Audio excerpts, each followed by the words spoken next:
Senate will come to order. Chaplain Dr. Black will open the Senate with prayer.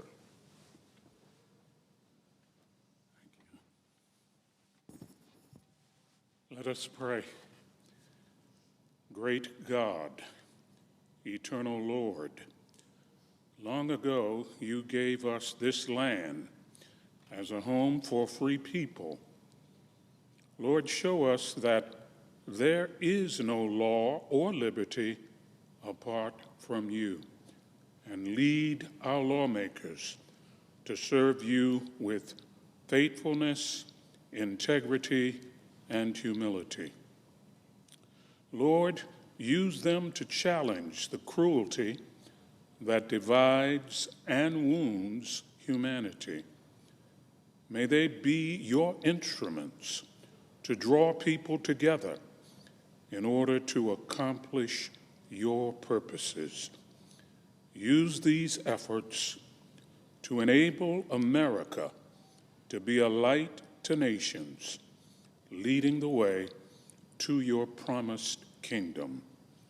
We pray in your awesome name. Amen. Would you please join me in the pledge? I pledge allegiance to the flag of the United States of America, and to the republic for which it stands, one nation under God, indivisible, with liberty and justice for all.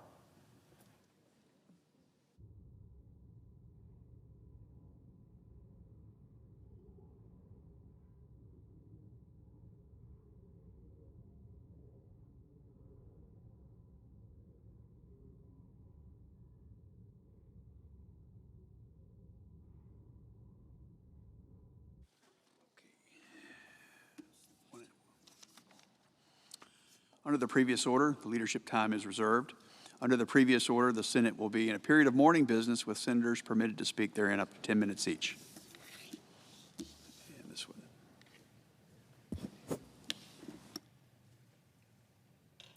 Mr. President, Senator from Iowa. 32 years ago today, I joined President Clinton, Governor of Iowa Terry Branstad, and members of the Iowa congressional delegation to tour a catastrophic flood damage in my home state. The Great Flood of 1993 ravaged 9 states in America's heartland. This reminds me of a poster we in the Midwest showed at that particular time, and I was hoping I could round it up and show again to the Senate. But it had a picture of the Great Lakes and the satellite, and then it had a picture of the flood areas of the Midwest. And the blue that shows up where the water is was almost as blue in the Midwest that was flooded, along with the same color of the Great Lakes. Flooded tributaries at this time of the 93 flood overtopped levees, devastating communities, businesses, and the livelihood connected to those businesses. More than 15 million acres of farmland were underwater. Barge traffic on the Mississippi and Missouri rivers stopped for 2 long months. 250,000 residents in Des Moines went without running water for 11 days. At least 54,000 people were evacuated. The 1993 flood amassed the largest financial loss from flooding in modern history. The second costliest flood swept the Midwest 15 years later in 2008. Of course, the loss of life is the most significant tragedy of any natural disaster. 50 precious lives were lost in the 1993 floods. Iowans know firsthand the anguish and despair caused by natural disasters. So, on behalf of my home state, we mourn the loss of life in Texas Hill Country from flash flooding along the Guadalupe River on July the 4th this year. As the road to recovery gets underway, Iowans stand with Texans. The grit and resilience we have in the Midwest runs just as deep in the state of Texas. I yield the floor and suggest the absence of a quorum. Clerk will call the roll. Ms. Osselbrooks.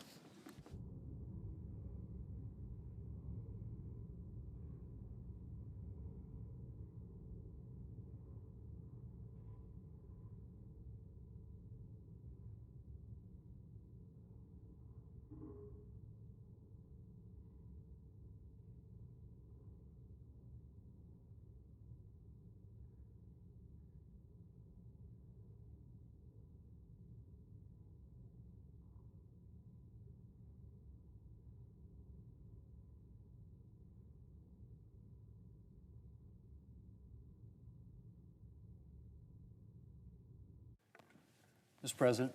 Majority Leader. Mr. President, I ask unanimous consent the quorum call be suspended. Without objection. Mr. President, the appropriations process is officially underway here in the Senate. Last week, the Appropriations Committee held its first markup of appropriations bills for fiscal year 2026.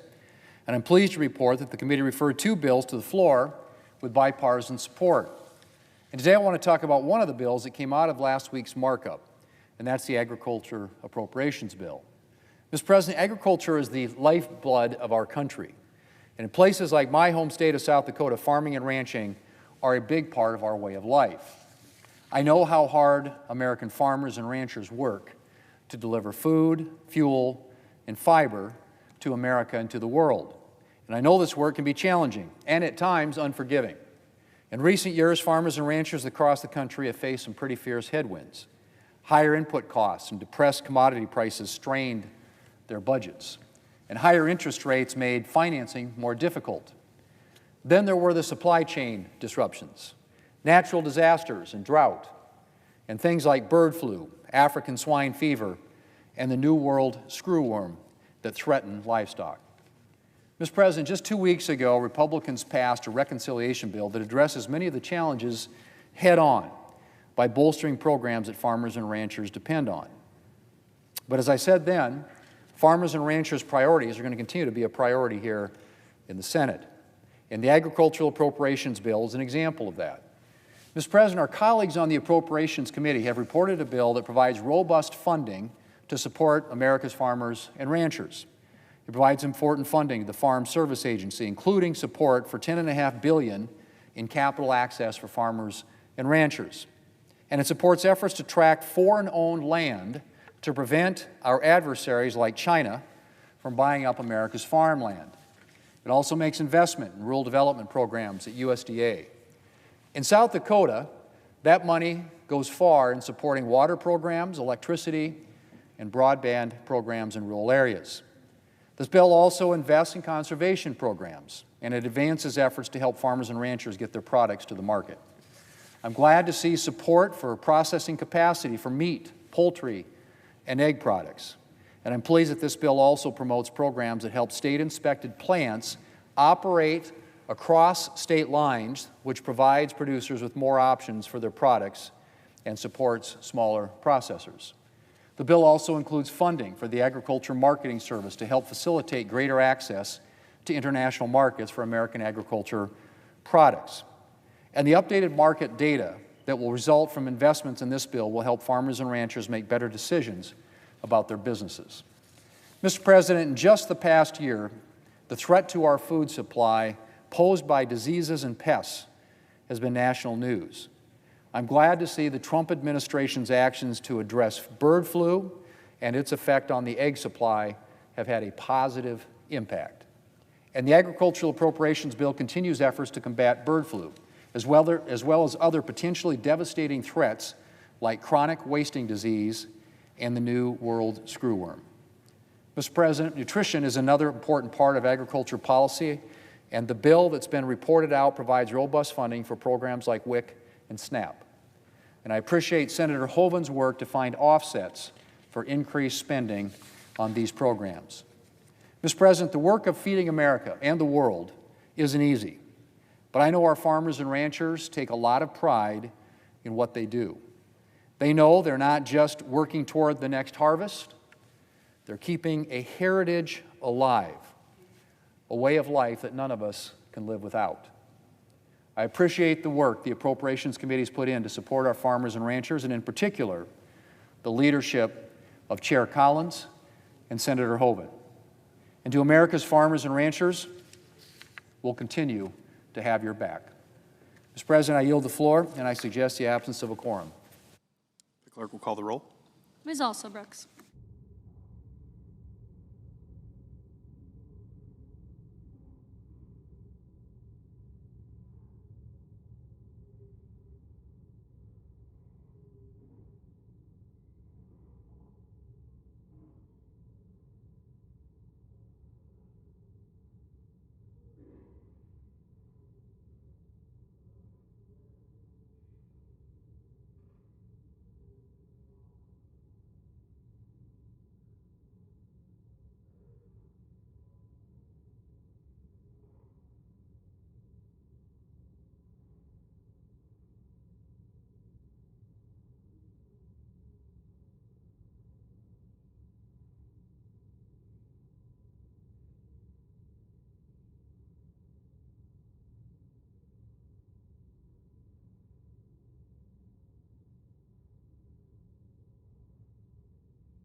Mr. President, Democratic Leader.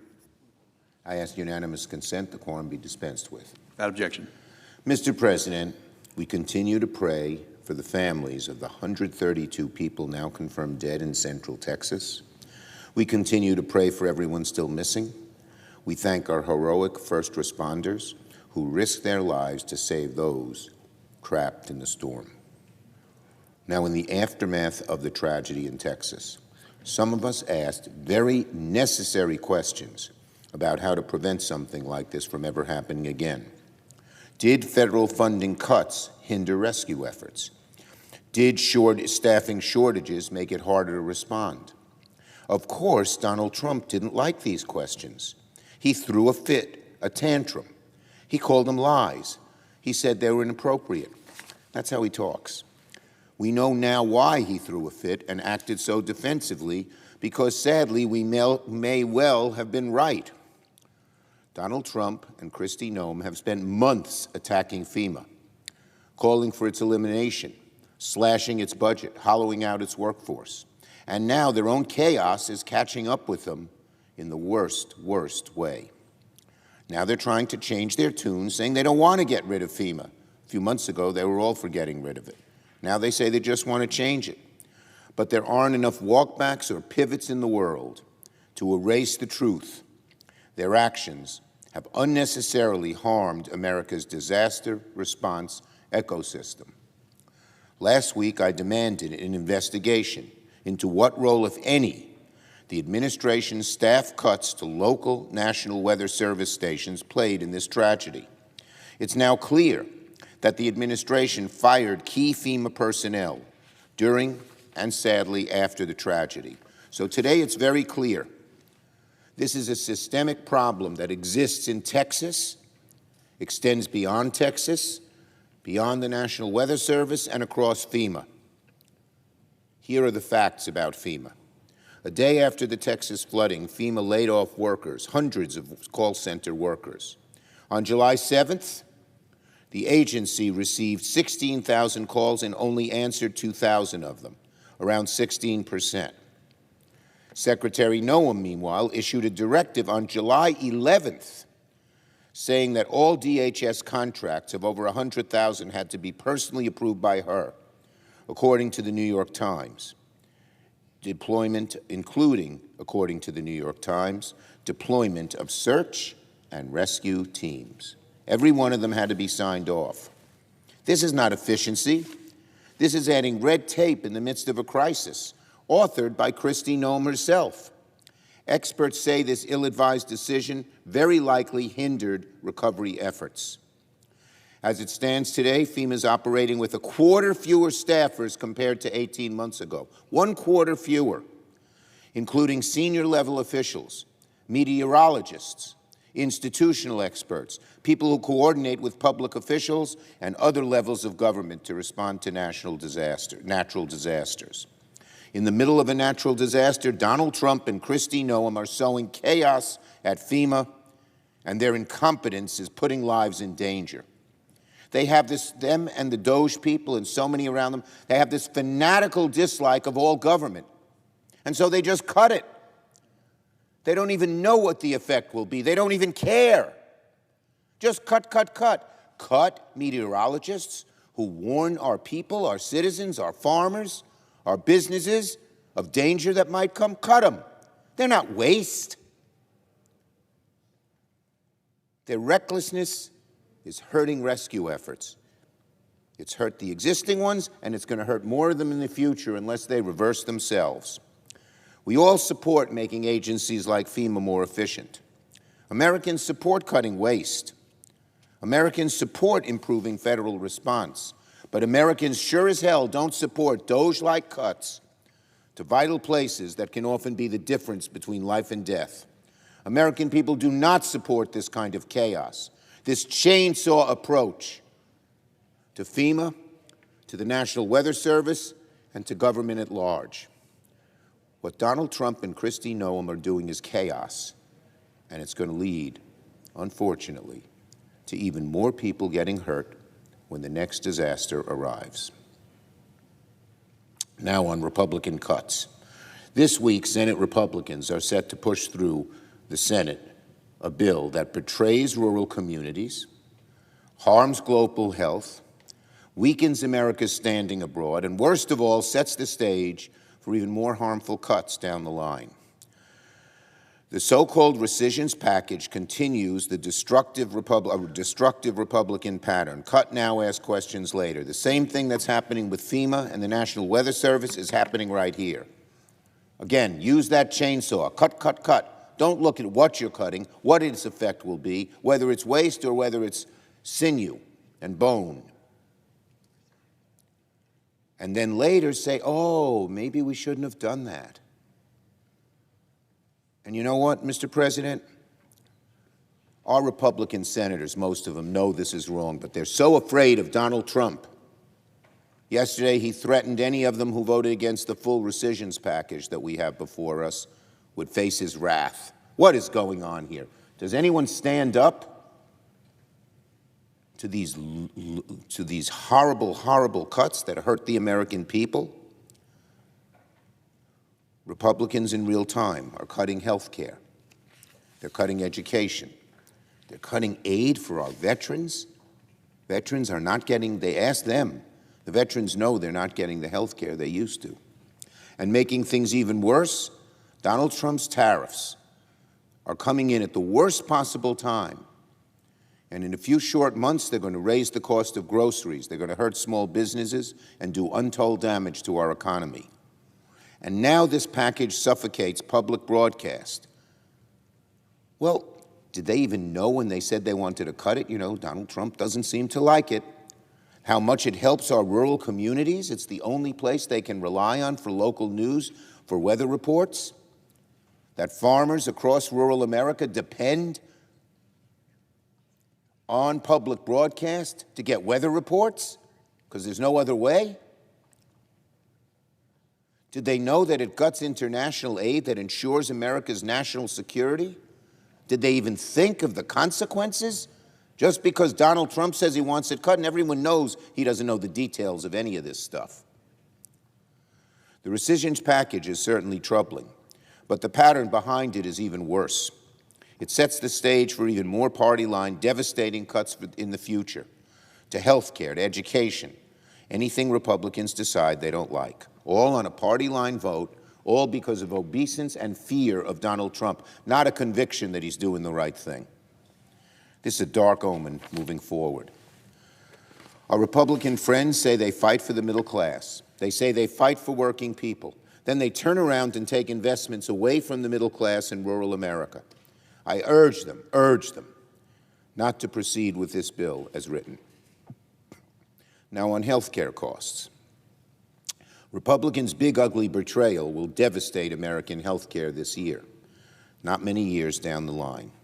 Not a few years down the line. It's going to hurt now. There's a growing idea among Republican members of Congress and then the lobbyists who talk to the press all the time that hospitals don't need to worry about the big, ugly bill because there's time to stave off or change the horrible Medicaid cuts Republicans passed and are now running away from. That's garbage. Donald Trump and Republican leaders forced their members to walk the plank and cut Medicaid to the bone. So now they're in damage control mode. They know how bad it is. They want to make their big, ugly bill seem less destructive and seem more palpable, when in reality, it's quite literally a death sentence for rural hospitals and vulnerable Americans. And that death sentence for so many of them is not 2 years away, it's now. Here are the facts that show Republicans' big, ugly betrayal is having an impact right now, not later. At least 300 rural hospitals are at immediate risk of closing because of this bill.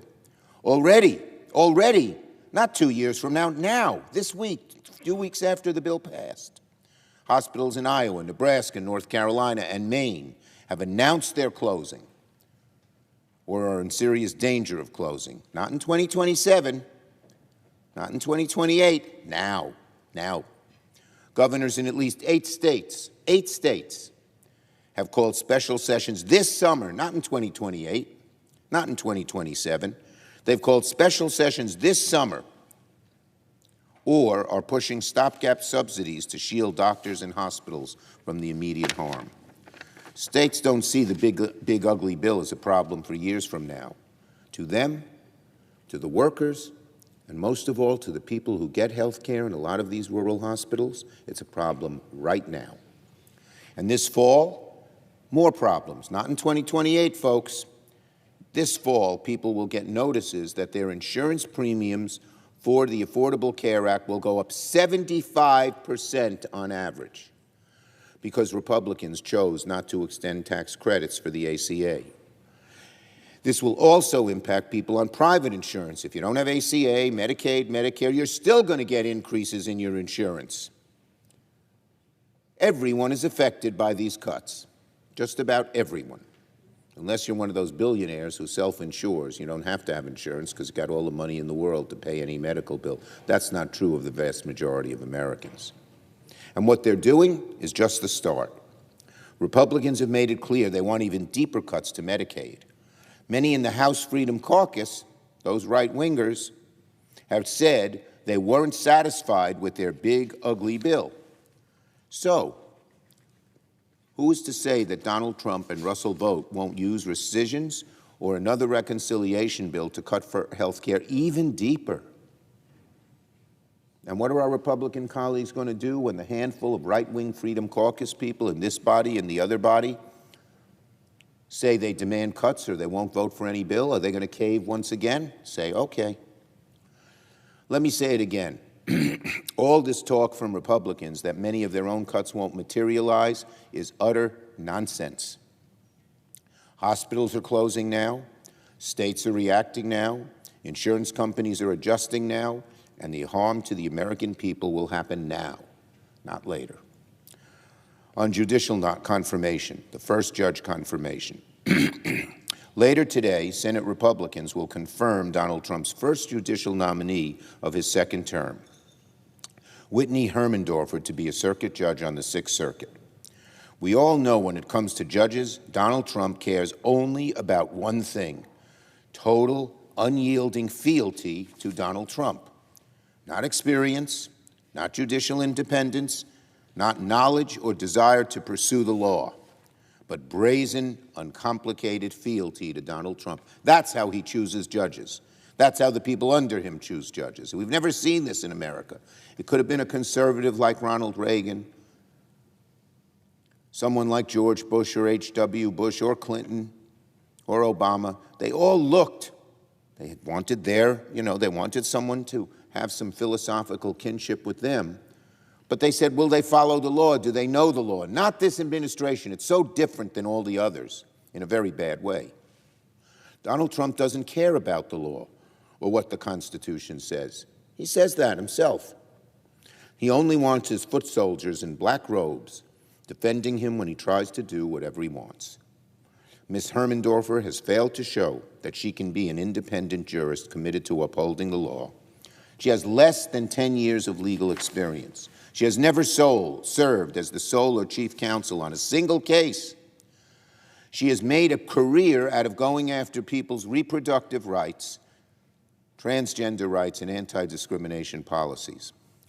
When nominees like Ms. Hermendorfer are the standard, our courts are weakened, the judiciary runs amok, the American people are worse off.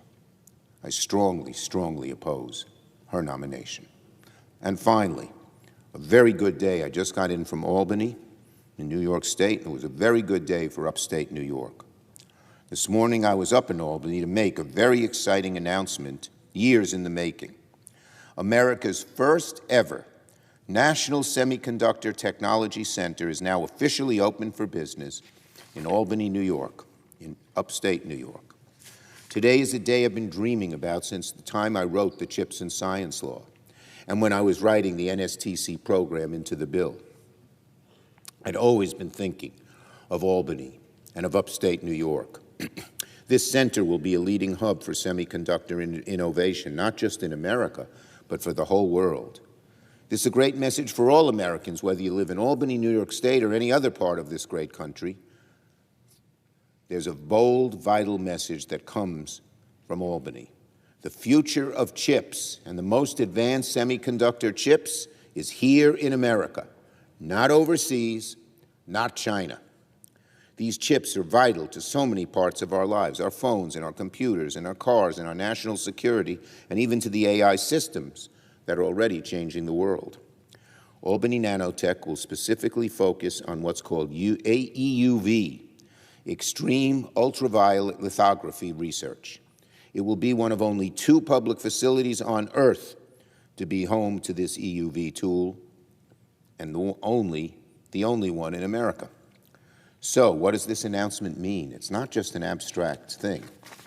It means major chip companies from around the world will have the ability to collaborate in New York at R&D for new chips. It means startups and other innovators will have access into the most advanced machinery to experiment and discover new innovations in semiconducting. It will even mean more good-paying jobs, J-O-B-S, at Albany Nanotech and the local economy.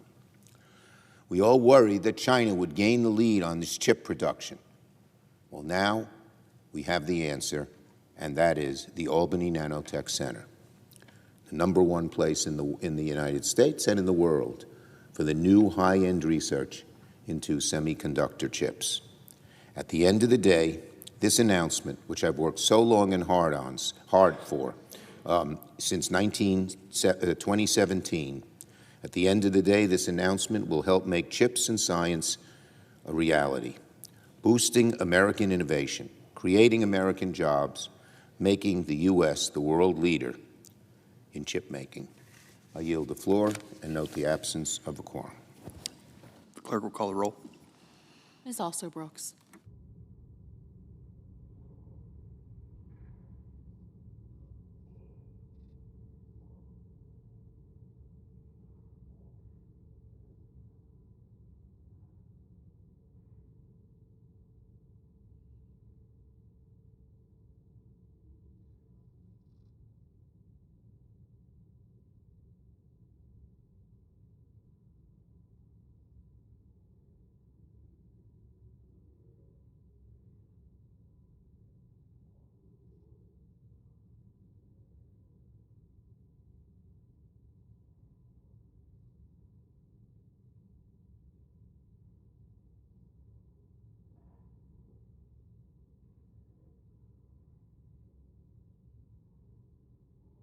Mr. President, Democratic Whip.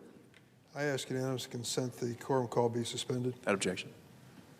Mr. President, I ask unanimous consent that the following law clerks to the Senate Judiciary Committee be granted floor privileges until July 31st, 2025. Isabella Jackson Seitz, Dakota Willenbrock, Benjamin Bowie, and Elizabeth Schluter. Without objection. Thank you, Mr. President. Mr. President, the Senate will soon vote on the nomination of Whitney Hermendorfer, President Trump's nominee to serve as judge on the U.S. Court of Appeals for the Sixth Circuit. In May, the President announced Ms. Hermendorfer was the very first judicial nominee of his second term. And now she is the President's first judicial nominee to come to the floor of the Senate. The President has been clear that his primary concern is not about his judicial nominee's experience, competence, or integrity. This President is not focused on temperament, independence, or respect for the rule of law. He's focused on a nominee's perceived loyalty to him and his agenda, and a willingness to rule in favor of him and his administration. When we consider the President's priorities and Ms. Hermendorfer's record, it's easy to understand why the President nominated her to serve on the Sixth Circuit. At the Office of Tennessee Attorney General, Ms. Hermendorfer leads the Strategic Litigation Unit. Why is that significant? She's not just defending state laws in Tennessee. She's turned the Attorney General's office into an advocacy arm for the Trump agenda. She's argued in support of President Trump's unconstitutional executive order that purports to end birthright citizenship. This executive order has been blocked by every judge who's considered it. One judge, appointed by President Ronald Reagan, I might add, said, and I quote, "I've been on the bench for over 4 decades. I can't remember another case where the question presented was as clear as this one. This is a blatantly unconstitutional order. End of quote. And yet Ms. Hermendorfer signed amicus briefs in support of that and supported the president's unlawful efforts to fire inspectors general and heads of independent agencies. Her record makes it clear that if confirmed, she will continue to enable rather than check an administration that has repeatedly exceeded its authority. Ms. Hermendorfer also refuses to acknowledge that President Trump lost the 2020 election. Let me repeat that. This nominee, who seeks a lifetime appointment to the federal bench, when asked the basic question as to whether Donald Trump won or lost the 2020 election, gave the stock answer. She refuses to acknowledge that Donald Trump lost. In response to this simple question, did President Trump lose the 2020 election? All she could say was, quote, President Biden was certified as the winner of the 2020 presidential election and served as the 46th president of the United States, end of quote. This is the standard response from this administration's nominees seeking positions on the federal bench. It is an embarrassing genuflection before the big lie. The question of who won the 2020 election is not a matter of political opinion. It's a matter of historical fact. The overwhelming majority of my Republican colleagues have correctly recognized that reality, and we have a right to expect nominees to acknowledge such historic realities as well. Both President Trump's nominees, including Ms. Hermendorfer, have been afraid to admit he lost the 2020 election. Why are they afraid of it? It's a fact. They're afraid because it'll make him angry. He may dump their nominations because of the answer to that question. The fact that she's willing to condone President Trump's false claims further demonstrates a level of partisanship and deference to this president that is unacceptable for someone seeking a lifetime position on the federal bench. And just in case her political leanings aren't clear enough from her record, Ms. Hermendorfer also has strong ties to a range of right-wing organizations.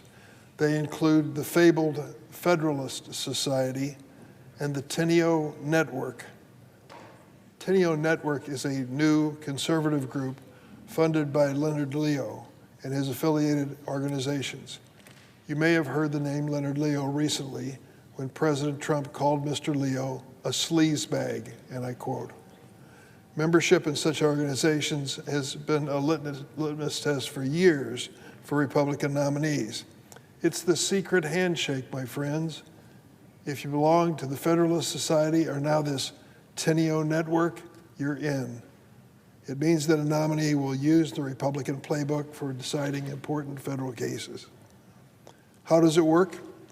You claim to be neutral, but in fact you contort history and overturn precedents to reach the Republican preferred outcome. Ms. Hermendorfer has followed this playbook to a T in the Tennessee Attorney General's office. She's opposed LGBTQ rights and reproductive rights, as well as environmental and anti-discrimination policies that protect the most vulnerable in America.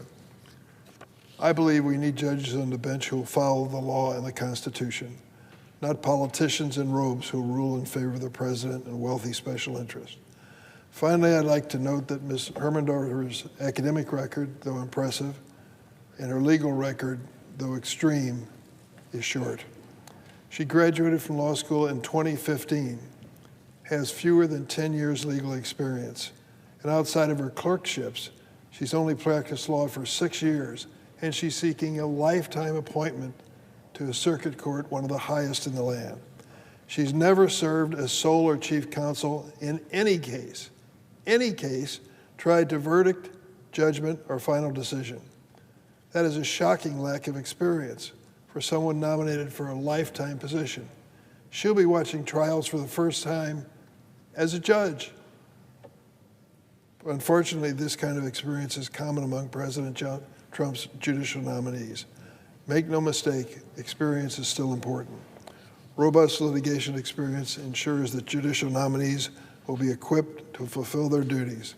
As an appellate judge, she's going to be standing in judgment of many trial courts. She has limited experience in that field. Ms. Hermendorfer is the first judicial nominee we've considered this Congress. She won't be the last. In every instance, we must carefully examine the nominee's record as we consider them for a lifetime appointment. After carefully reviewing her record, I have serious concerns. I think my colleagues, if they look at her honestly, will as well. I urge them to join me in opposing her nomination.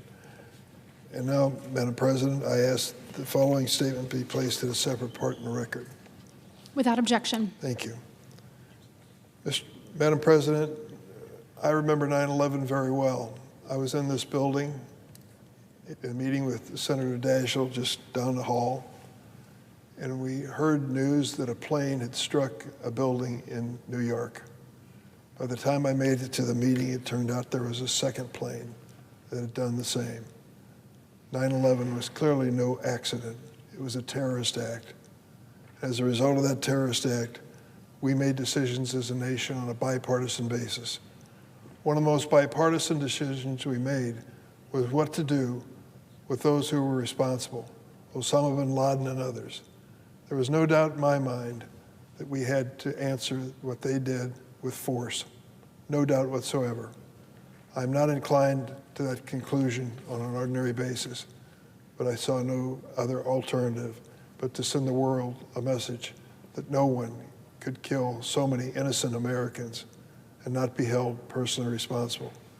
So there was a vote on the floor not for the invasion of Iraq, but for the invasion of Afghanistan to go after the terrorists, Osama bin Laden and his terrorist group. I voted for it. Every senator, both political parties, voted for it. The same thing was true in the House with only one exception. It was a decision we made to get involved in Afghanistan, and as reluctant as I was to see us get into war, I felt we had no choice whatsoever than to make that clear. And so we went and engaged in that battle for one of the longest wars in our history. Eventually, under President Obama, we found Osama bin Laden and removed him from this earth, and many of his followers as well. But we paid a price as well. The men and women of the United States stood behind Congress's decision, enlisted in our services, and risked their lives in combat in Afghanistan. It was a terrible assignment, but they did it honorably and they did it effectively. One of the keys to their success in eliminating Osama bin Laden and many of his followers was the support of some Afghan people who risked their own lives to step up and help American soldiers. Day in and day out, these men and women joined our forces trying to put an end to the terrorism we knew of 9/11.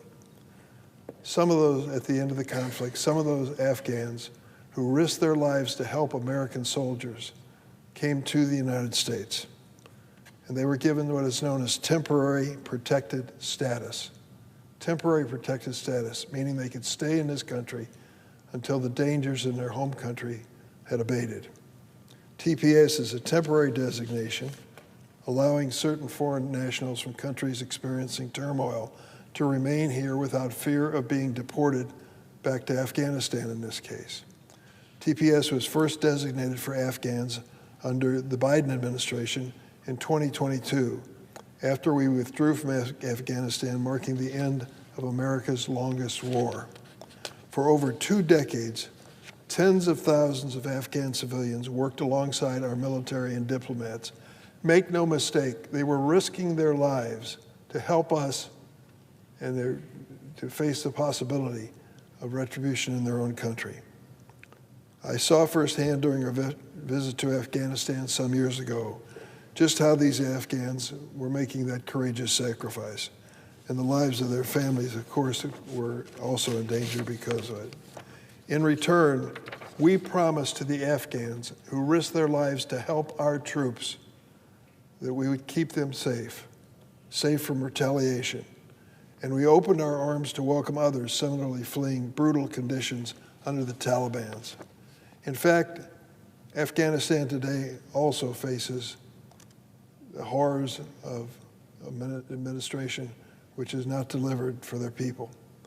Record malnutrition, shortages of basic medicine, horrible repression of women and girls, and instability that threatens the entire region. listen to this carefully. The State Department, our State Department, has put out a notice that Americans should not travel to Afghanistan because it's too dangerous. So why? Why are we facing a situation where this Trump administration is going to eliminate temporary protected status for the Afghans in the United States, including those who risk their lives to help our troops? Why would we send them back to a country so dangerous we warn Americans not to visit? We're also planning on closing, according to President Trump, the very office at the Department of State that protects these vulnerable Afghans here in the United States. Now, with the lifting of this TPS designation, these Afghans already legally in the United States, including some who risk their lives to help us, may face detention and deportation, returning to the horrific conditions in their homeland. I urge the President in the strongest terms to reconsider this. It is not just the fate of these Afghans, but it is the reputation of the United States. God forbid we're ever in another conflict in some country and turn to the local population to stand by us and risk their lives to help us. And when they agree, turn our backs on them again. That is not what a great nation does. I think most Americans feel particularly that Afghans who risk their lives to help our troops deserve better than to be forced to return to the danger of Afghanistan. This decision is a sad one for America. I think we're better than this, and I'm sorry that the Afghans who risk their lives to help our troops are now being abandoned by the Trump administration. Madam President, I yield the floor.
It's my politics, too. Madam President. The senator from Hawaii. Thank you, Madam President. 2 weeks ago, Republicans passed one of the most unpopular bills in the history of the country. One of the most unpopular bills in the history of the country. And now that it's law, we don't have to imagine anymore what might happen. We know for sure what's going to happen to tens of millions of people all across the country. I want to focus on 5 things that are going to happen. 5 things that are going to happen because we no longer have to talk about a House version and a Senate version or what the president says he wants or what someone says they're going to, if I don't get this, I'm going to vote no. Now we have a law. We have public law, federal law. First thing that's going to happen, 17 million Americans, including 9 million people on Medicaid, will lose health care coverage in about 18 months' time. To keep their coverage, people will have to complete hours and hours of paperwork just to prove that they're working. That's in spite of the fact that the number of non-disabled adults on Medicaid who don't work is very low, about 8%. So how do these work requirements actually function? Well, in Arkansas, which is one of the 2 states that tried this and then pulled it back because it was a failure, the reporting portal was only open during the day and closed between the hours of 9 p.m. to 7 a.m. So let's say you work long hours as a truck driver. If you're trying to log on at night to fill out your forms, you are out of luck. Or let's say something unfortunate happens to you. Let's say you get in a car accident or have a bad case of the flu. Maybe you're not hospitalized, but you are incapacitated, at least temporarily. If you miss the reporting window, you might lose the coverage. And what's preposterous about these Medicaid work requirements is in order to establish that you're either working or seeking work, you have to fill out a form. If you get sick and are bedridden and can't fill out the form, they say, don't worry, there's an exception for a situation like that. Guess how you apply for the exception? By filling out another form. There are only a couple of million people on Medicaid who even fit the description of someone who's non-disabled and on Medicaid, and yet the actual official projections, which is to say the way they save the money is they're projecting many, many millions of people are going to get kicked off of Medicaid even though they're eligible. And I know I'm a Democrat and I wanted this bill to fail, and I want to tell you why this is a failure of a bill, but that's literally in their projections. Without those projections, they don't have enough revenue for the biggest tax cuts for the wealthiest people in the history of the planet. Number two, hundreds of rural hospitals and nursing homes will close without enough funding to continue operating. More people are going to get sick because of this law, but we're going to have fewer hospitals and doctors to take care of them. Why? Because Medicaid is a big revenue stream for really all hospitals, but especially rural hospitals. It can be up to about half of what they call the payer mix. What is a payer mix? It's just, you might get paid by private insurance 30%, you might get paid by Medicaid 45%, you might have a little VA, you might have a little private pay, adds up to 100%. So as you look at your revenue picture, 40, 50, sometimes even more % of that money comes from Medicaid. If there's a huge $1 trillion nationwide reduction in Medicaid money, that money is reduced money for rural hospitals. And rural hospitals will definitely close. Not all of them, but many of them. So even if you're not on Medicaid, if you live in a place where there's a rural hospital, and that's the flagship hospital for a small town, that might not be available to you. You might have to drive 2 or 3 hours for care, even emergency care. Number three, starting next year, tens of millions of people are going to pay hundreds of dollars a month more for health insurance. And this one I think we should linger on, because now that the fight over Obamacare is sort of in the rearview mirror, people just think they get onto the ACA portal, they sign up for their health care, and they pay what they pay, right? Like, oh, I want a family plan, I want this level of deductible, and then it spits out how much you're going to pay every month. What tens of millions of people don't actually know is those rates on the exchange are subsidized. And without those subsidies, we're going to go back to the bad old days pre-Obamacare, when people would pay absurd amounts of money for their health care insurance, even if they're employed, even if they do have insurance. And what is, I think, underrated, both politically and on policy, is all of those rates get set in the next couple of months. Because in order to start paying and in order to start enrolling, you got to notify people, hey, your thing that was $289 a month, now it's $789 a month. And so sometime in the fall, it depends on the state, October, November, some people in December are going to get a letter saying, if you want to stay on the same healthcare plan, here's your new price. And those new prices are going to be astronomical. Now, we do have a disagreement between the parties. I think there are a lot of people who just don't like public subsidy of healthcare insurance premiums. I'm sure the presiding officer has her reservations about that kind of thing. It is about the size and the scope of government, but there is a factual aspect to this, which is whatever one's governing philosophy is, whatever one thought about the Affordable Care Act, the plain fact of the matter is people are going to get letters from their insurance carriers with astronomical increases that they will not be able to pay. Number four, 5 million people are either going to lose some or all of their nutritional assistance starting next year. You know, this trope is like almost as old as I am, like some lazy person on food stamps, just like collecting food stamps, loving that life, going to the store, buying fancy stuff. It's $6 a day. The average nutritional assistance amount per person per day is $6. We have actually, I don't know if you know this, but we have subsidized food in the United States Senate. not because the government's paying for it, but because all the restaurants that operate here don't have to pay lease rent. So it's a little bit cheaper than you would normally get. I can't get anything for $6 downstairs in the Dirksen cafeteria, not that would feed me. $6 a day is the average amount. And what the Republicans decided to do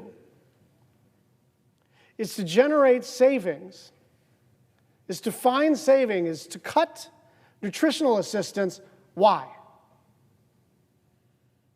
Because they needed to pay for the biggest tax cut in American history for the wealthiest people and corporations that have ever existed. It would be one thing if people were getting $75 a day for food. It would be one thing if they were getting $25 a day for food, but they're getting $6. And 5 million people will now have an enormously difficult time trying to figure out just how to survive the day. And I mean that quite literally, survive the day. Find the calories within your $6 or $8 or $12 budget. Finally, people are going to pay hundreds of dollars more per year on electricity because this bill throttles the cheapest and most abundant form of energy in wind and solar. And this is where you got to stay with me for a moment. I'm very passionate about climate action. I think it is a planetary emergency. I think it is a moral obligation that we take care of our planet so it can sustain us for generations to come. But even if you don't care about that, the only energy that is ready to come online right now is solar energy. Some wind energy, but mostly solar energy. Why? Because nuclear, frankly, takes at least 10 years to permit and site. And of course, anytime anyone wants to do any nuclear power generation, everybody in whatever neighborhood or state or county that is tries to stop it. And so you don't just have regulatory risk, you have project risk. 10 years is an optimistic scenario. I'm a big believer in nuclear energy.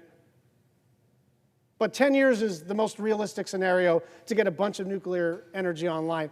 Likewise, geothermal, maybe 5 to 8 years in the most optimistic scenario. Again, I love geothermal energy.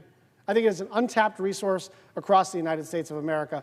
We have about a 6-year gap before any of those other technologies are ready. And so a lot of fossil advocates go, well, why don't we do more gas? There is a backlog of combined cycle gas turbines, and that can't just be fixed by saying, I will take more. Everybody wants more. There is a backlog.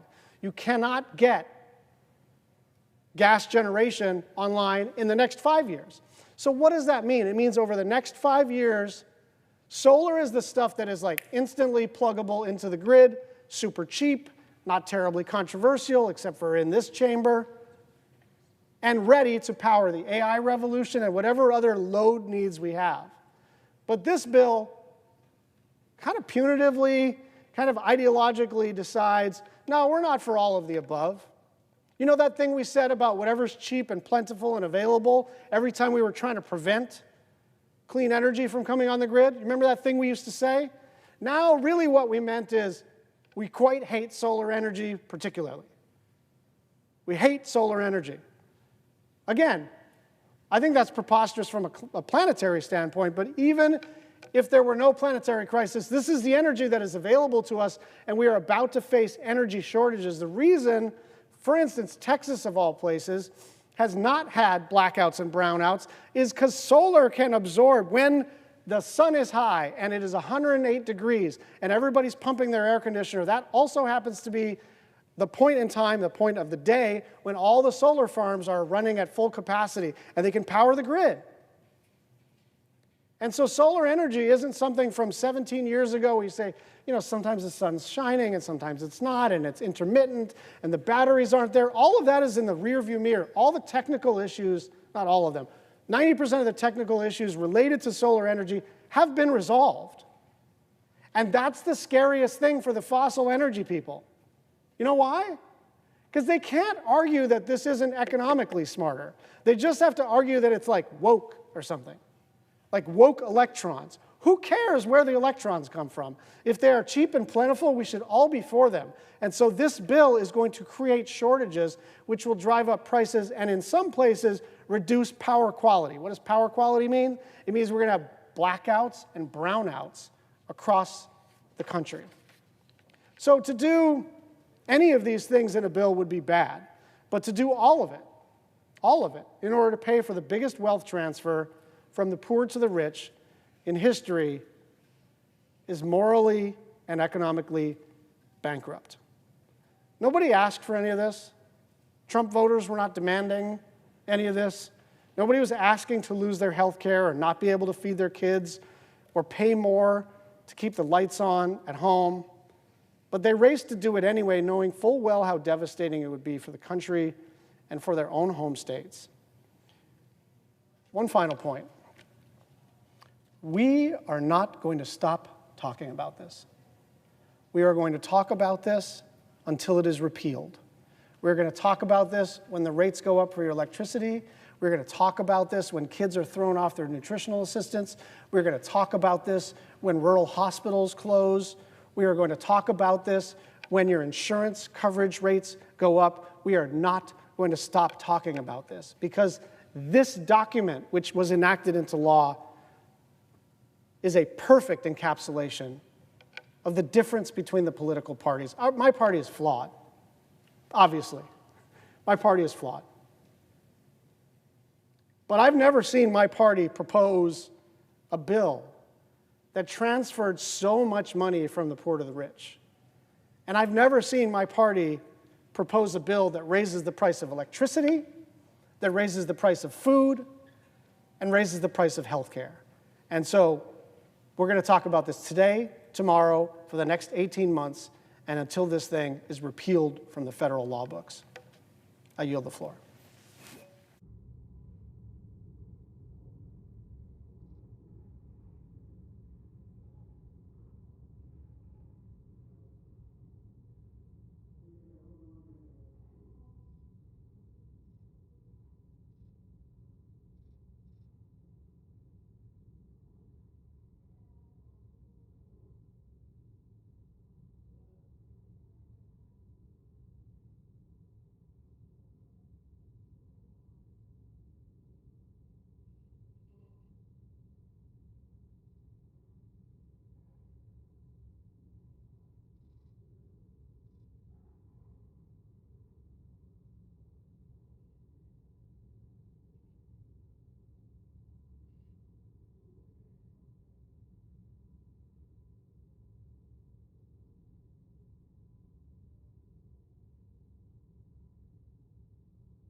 Madam President. Senator from Texas. Madam President, are we in a quorum call? We are not. Madam President, time flies these days, but it was just over a week ago when the House and the Senate passed what President Trump called the One Big Beautiful Bill, just in time for him to sign it before the deadline that he himself requested of July the 4th. Well, this comes after naysayers in the media said it couldn't be done. Simply that the Speaker didn't have the votes with the razor-thin margins, and that here in the Senate that we would not be able to get the majority vote we needed to pass this bill into law. But we did. Well, to all those detractors and Debbie Downers who it looked like all of this pessimism was completely unwarranted. But now the Republicans have proved their critics wrong by accomplishing what they insisted had to be done in order to avoid a tax increase on millions of Americans. Our colleagues across the aisle do what they do best, and that is criticize what we have done, which they themselves were unwilling to do. But having offered no positive alternative, all they can do is what they have learned to do, which is to oppose each and everything that President Trump and Republicans propose. Ever since the Big Beautiful Bill was signed into law, and even when lawmakers were working hard to make it over the finish line, our Democratic colleagues say that they've found political gold in this bill, and this will be the pathway for them to win back the majority in the House of Representatives in 2026. And of course, the mainstream media have parroted their party line, claiming that this bill will end up being unpopular. Well, they've done everything from describing this as not the big beautiful bill to the big ugly bill, and claim that somehow it benefits only a fraction of the American people at the top 1%, and accusing us of fiscal irresponsibility, while they claim that somehow the most vulnerable among us have become even more vulnerable. Madam President, none of these accusations are true. Of course, again, our Democratic colleagues could have worked with us to pass a bipartisan piece of legislation, but chose not to do so. They have no positive policy proposals or vision for what America should be doing at a time when we are confronting a multi-trillion-dollar tax increase. All they can do is criticize and, of course, reflexively oppose each and everything that President Trump is for. But I think it's important to point out what we were able to accomplish in this bill and why it was so important that we were successful. This legislation prevents hardworking taxpayers from facing the largest tax hike in American history. After 4 years of the Biden administration, we saw 40-year high inflation. The cost of everything has gone up because of massive overspending during the 4 years of the Biden-Harris administration. Taxpayers have already sustained a cut in their standard of living through this hidden tax called inflation. So the last thing they needed or they deserved was a massive tax increase on top of this 40-year high inflation, where everything on average is, let's say, an estimate of is 20% more expensive than it was before the Biden administration. In addition to preventing that multi-trillion-dollar tax increase, we made these tax provisions permanent, preventing future Congresses from allowing that tax increase to take effect. We also provided additional benefits to working parents by making sure that their child tax credit wasn't cut in half. And of course, the president promised no tax on tips and no tax on overtime for millions of middle-class families. And we felt it was important, and I know the president felt it was important to keep his promise. In Texas, the big, beautiful bill will save my constituents an average of $3,000 next year. That's real money to most Texas families. The other allegation by Democrats is that somehow this bill was not fiscally responsible. Well, we are $36 trillion plus in debt. But again, here's another example of where our Democratic colleagues have nothing to say about how we address these problems, other than let's raise taxes on the American people. And according to the Wall Street Journal, about 62% of taxpayers would see their taxes go up if Democrats had their way and the temporary tax provisions in the Tax Cuts and Jobs Act had expired. But it is important for us to begin to chip away at that national debt. I've said time and time again, we are spending more money on interest on the national debt than we are on defense, which is an unsustainable trajectory in a very dangerous world. And I have been an advocate of looking at ways to trim mandatory spending programs, and the big, beautiful bill does just that.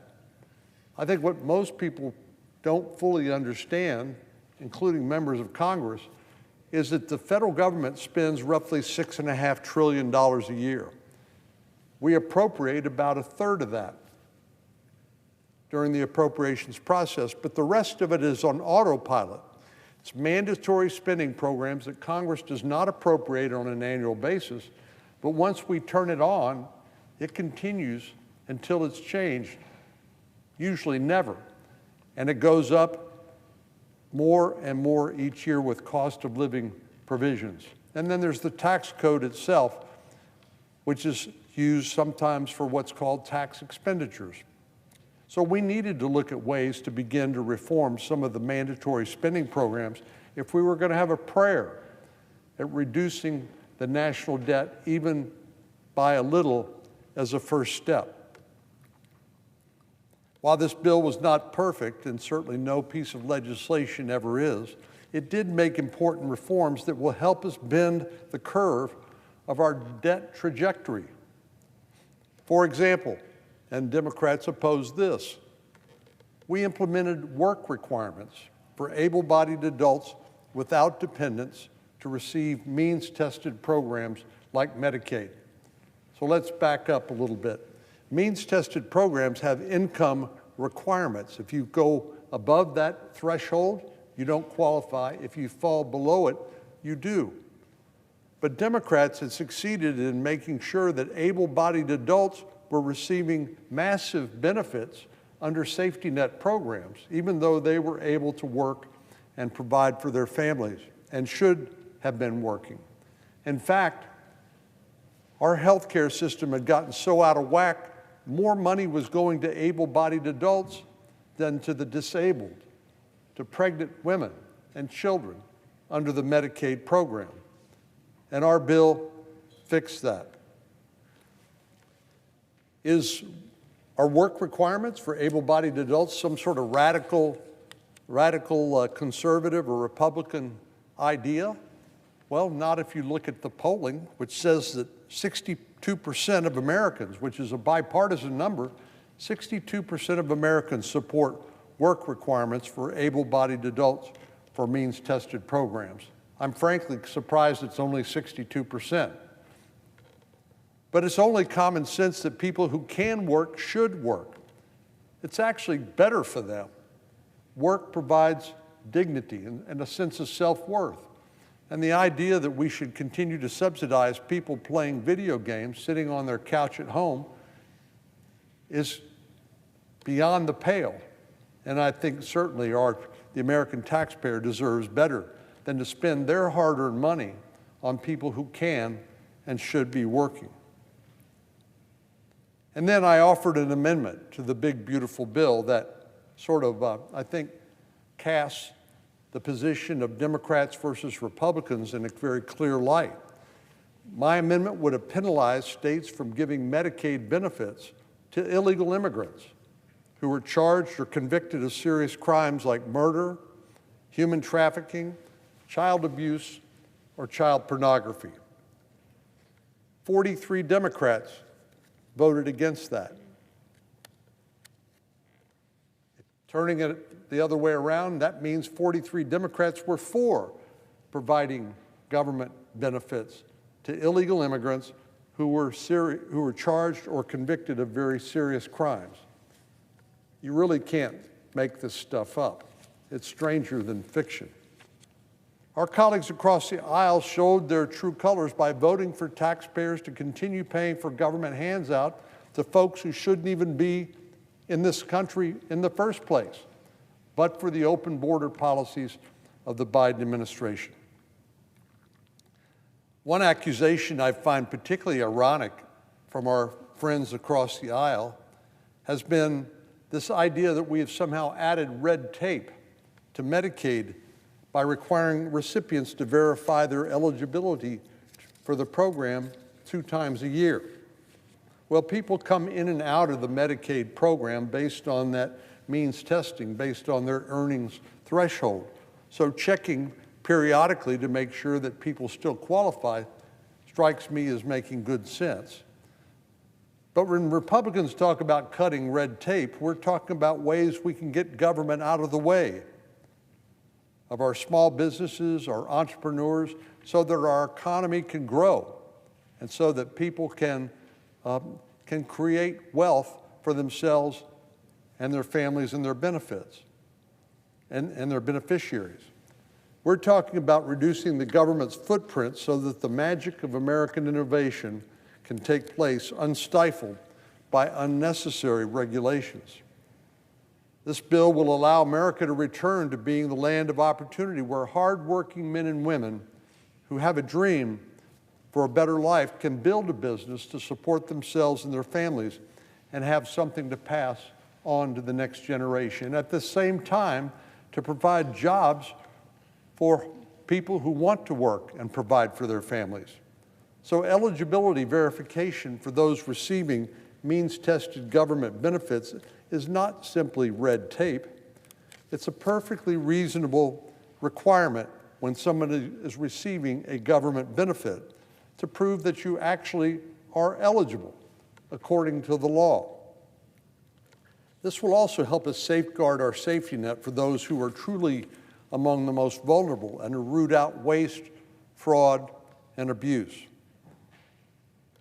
There's no evidence that anything that the bill did or will do will reduce things like the National Oceanic and Atmospheric Administration weather forecasting. Yet we hear Democrats claiming that somehow this bill was responsible for things like the terrible flooding that occurred in Texas on July the 4th. There's simply no evidence of that, yet that doesn't stop them and some of the press from parroting these false claims that some of the provisions of the bill, which were just signed on July the 4th, somehow had that effect. No, our Democratic colleagues are simply unreconciled to the fact that last November, voters gave Republicans a mandate. President Trump won the electoral vote, the popular vote, and every single swing state. And Republicans won the majorities in both houses, in the Senate and in the House of Representatives. And passing the big, beautiful bill was an important step in keeping our promises to the American people and advancing President Trump's legislative agenda. But there's more. In addition to extending President Trump's tax cuts, a critical part of his campaign was to restore security to the U.S.-Mexico border and to end the rampage of criminal activity that went unchecked during the Biden administration. So in addition to spending reforms and tax cuts, the big, beautiful bill made good on his promise and my promise and the promise of many of us to take steps to secure our southern border and to protect and to support, once again, law enforcement rather than to leave make it impossible for them to do their job. In Texas, Governor Abbott and the state spent billions of dollars in something called Operation Lone Star, which is a fill-the-gap program that the state implemented because the Biden administration refused to secure the border, which is a federal government responsibility. And the federal government should have funded that effort, but did not. The big, beautiful bill includes provisions to reimburse states like Texas for their efforts to do the federal government's job, but one that the federal government simply refused to do under the Biden-Harris administration. I think reimbursement of that funding is only fair, and I'm glad the Senate and the House have now made that a provision of this legislation. This legislation will also fulfill President Trump's pledge to make our cities and streets safe again through provisions that bolster our nation's border security and law enforcement efforts.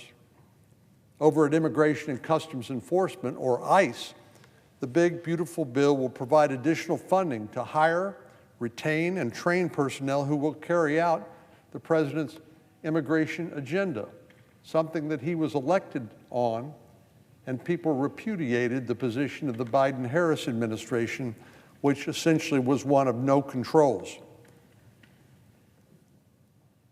The hardworking men and women in law enforcement at ICE will receive performance and signing bonuses, as well as recruitment, hiring, and onboarding costs for those personnel. The bill provides resources for ICE and federal law enforcement training upgrades, as well as fleet modernization. These are important elements of actually enforcing our immigration laws. And it will support enforcement and removal operations so that criminal aliens who've entered the country during the Biden administration can be removed. In addition to the criminals, there are roughly 1.5 million people who have pursued some relief in the form of asylum, who've been denied any sort of relief from the immigration laws and who've been ordered removed from the country, but simply stayed in the United States and defied being repatriated. Well, that is now going to change under the Trump administration. Our bill also allocates funding to the Department of Justice to combat drug trafficking and illegal drug use, as well as to investigate and prosecute crimes related to illegal immigration. These provisions will help keep America safer by shoring up law enforcement across the board to right the wrongs of the previous administration. During the last 4 years, Texas, because of our 1,200-mile common border with Mexico, has particularly suffered under President Biden and DHS Secretary Mayorkas's reckless open border policies.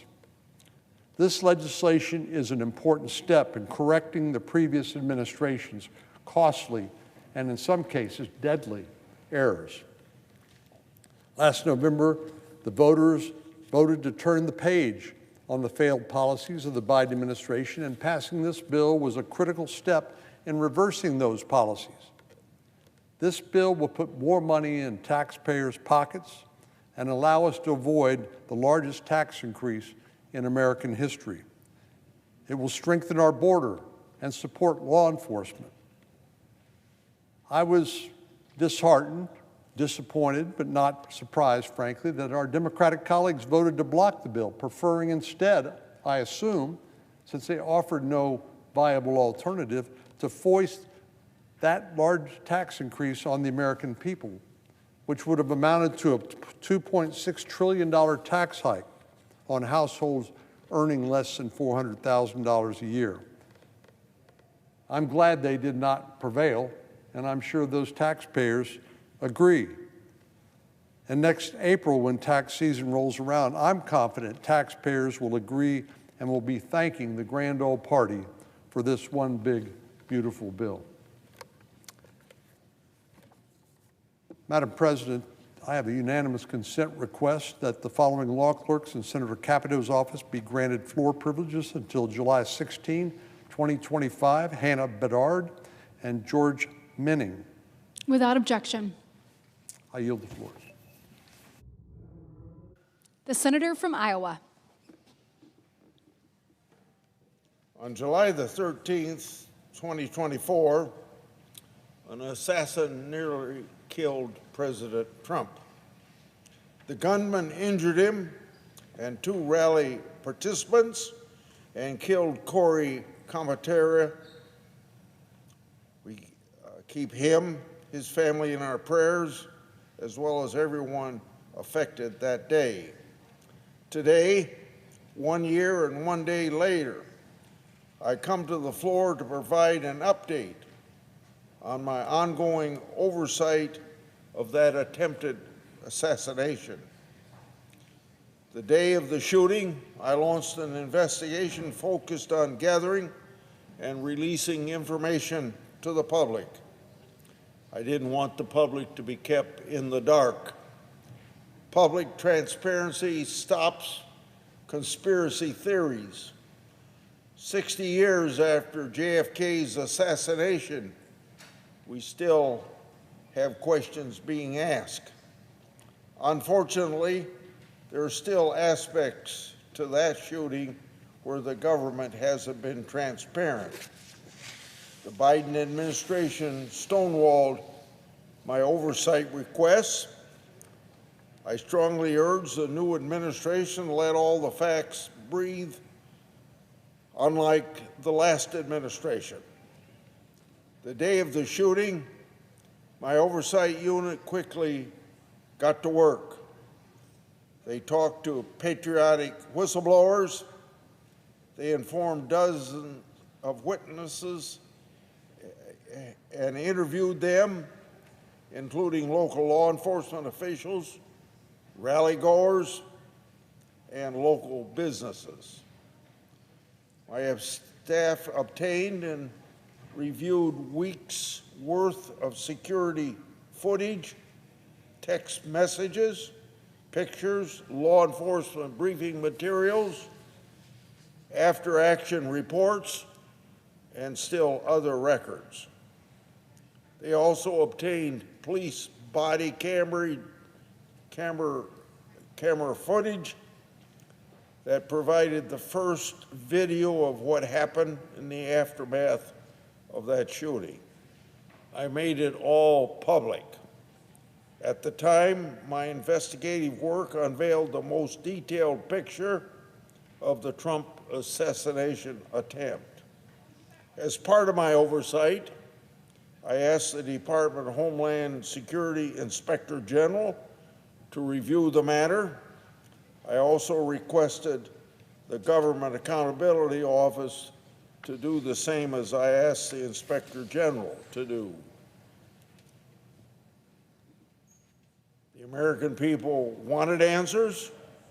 They wanted accountability in the aftermath of this tragedy. I worked hard to do just that, and I know there's more work to be done. This past weekend, the Government Accountability Office produced me its report on the July 13 assassination attempt. The Government Accountability Office report, the U.S. Secret Service failed to implement security measures that could have prevented the assassination attempt on then former president campaign rally, end quote. According to the Secret Service received information from the intelligence community about a threat against President Trump's life. Yet, this threat information wasn't shared with Secret Service personnel or local law enforcement officials, all responsible for securing that event. Clearly, had all federal, state, and local law enforcement officials known of this threat, it would have changed how they, as I previously made public, Secret Service and its local partners had cell phone issues on July 13th. The Government Accountability Office report found that Secret Service didn't have a policy to assess cellular service at the site, even though communication is key during any major event like this. Real-time threat information and updates during the search for the gunman. Every delayed second in finding the gunman meant that he was one step closer to carrying out his evil objective. I previously made public documents showing that the Secret Service had issues with counter-drone system at the rally. The General Government Accountability Office confirmed my previous oversight. GAO found that the Secret Service's counter-drone operator lacked the training, the knowledge, and support to fix and operate the counter. These problems occurred because the Secret Service didn't follow its own requirements that personnel must complete training before operating a counter-drone system. The GAO report says the Secret Service said using a counter-drone is like turning on a flashlight. Yet the counter-drone did not work, and the Secret Service could not fix it.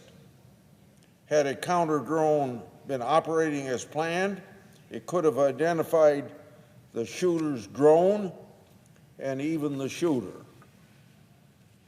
The Government Accountability Office's report also found that Secret Service planned to use farm equipment to address a line of sight issue when securing the AGR building. Before the rally, a campaign staffer asked Secret Service to modify the plan, which the advance team did as the staffer requested. But they didn't notify senior officials overseeing the rally of these changes. If they had, the senior officials might have overruled them. While the report says the Secret Service has made changes to correct some of these problems, they still have more work to do. The Secret Service operates in a zero-fail mission, and they don't have room for any error. Every failure exposed by the Government Accountability Office report must be turned into positive changes in the Secret Service. I am satisfied the job is done.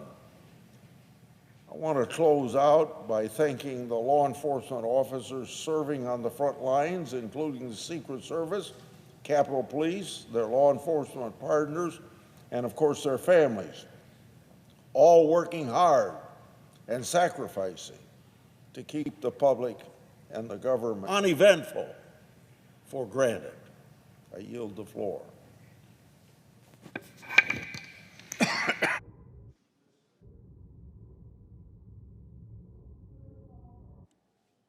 Ms. Alsobrooks.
Madam President.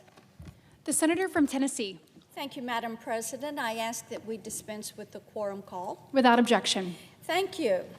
Madam President, this is such a significant day. In just a few minutes, this chamber will vote to confirm Ms. Whitney Hermendorfer to serve on the U.S. Court of Appeals for the Sixth Circuit. She is the very first judicial nomination of President Trump's second term, and there is a good reason that the President selected Ms. Hermendorfer for the Circuit Court. There is no one more qualified to take on this important role as an appellate judge for our great nation. Now, a little bit about her background. She is a Tennessee native. She attended Nashville's Harpeth Hall School, and she was an outstanding athlete and an outstanding student at the Harpeth Hall School, which as an educational institution has a really long history of producing and graduating remarkable women. And Ms. Hermendorfer is one of those. She graduated magna cum laude from Princeton, and she was first in her law school class at GWU.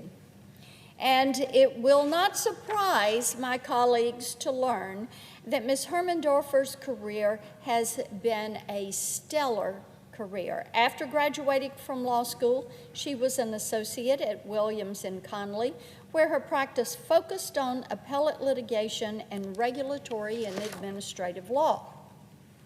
She also clerked for 4 federal judges, including 3 Supreme Court justices, Justice Alito, Justice Barrett, and then Judge Kavanaugh when he was on the D.C. Circuit.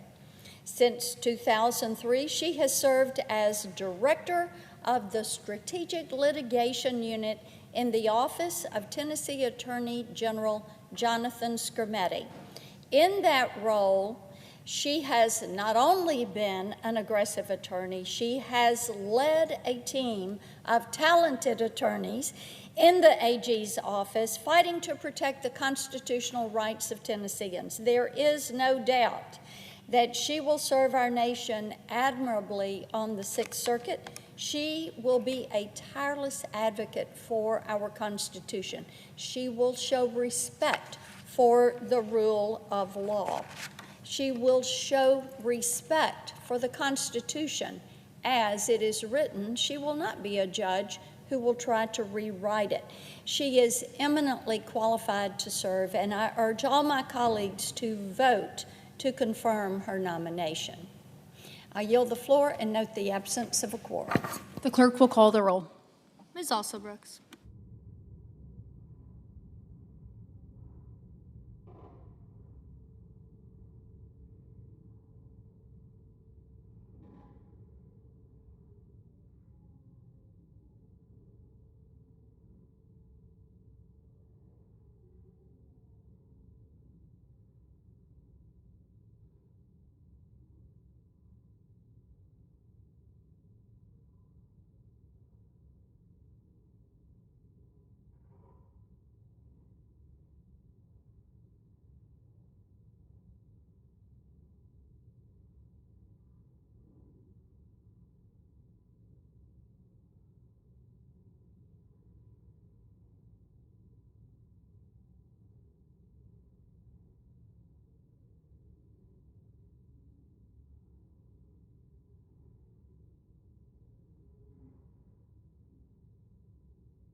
We okay?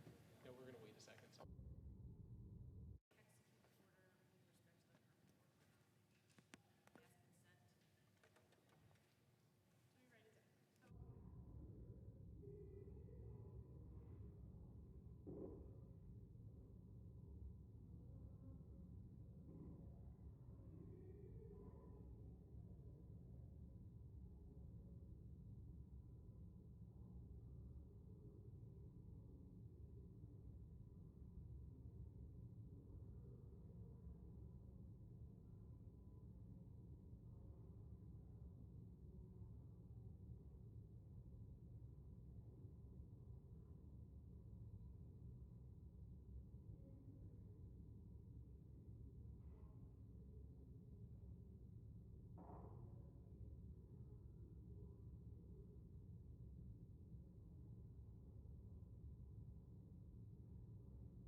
President, The senator from Kansas. I ask unanimous consent the quorum call be lifted. Without objection. Under the previous order, the Senate will proceed to executive session and resume consideration of the following nomination, which the clerk will report. Nomination, the Judiciary, Whitney D. Hermendorfer of Tennessee to be United States Circuit Judge for the Sixth Circuit. The question occurs on the nomination. Is there a sufficient second? There appears to be. The clerk will call the roll. Ms. Alsobrooks, Ms. Baldwin, Mr. Banks, Mr. Barrasso, Mr. Bennett, Mrs. Blackburn, Mr. Blumenthal, Ms. Blunt Rochester, Mr. Booker, Mr. Bozeman, Mrs. Britt. Aye.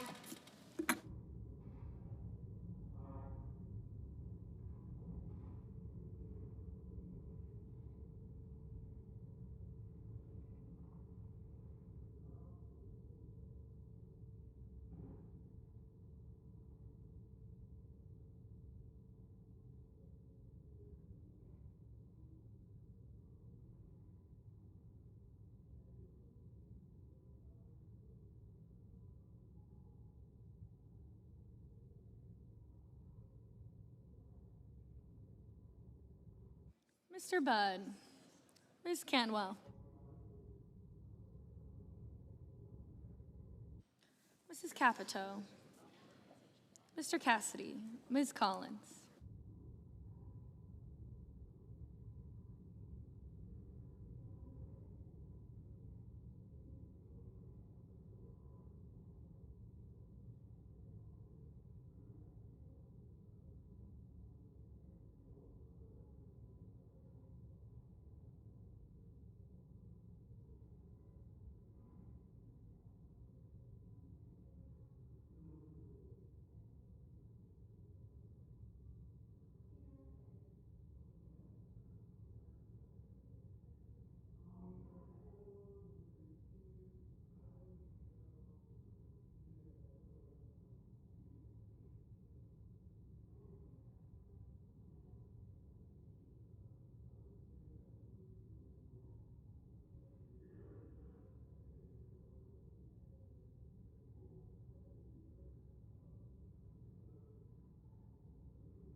Mr. Coons, Mr. Cornyn, Ms. Cortez Masto, Mr. Cotton, Mr. Kramer, Mr. Crapo, Mr. Cruz, Mr. Curtis, Mr. Daines.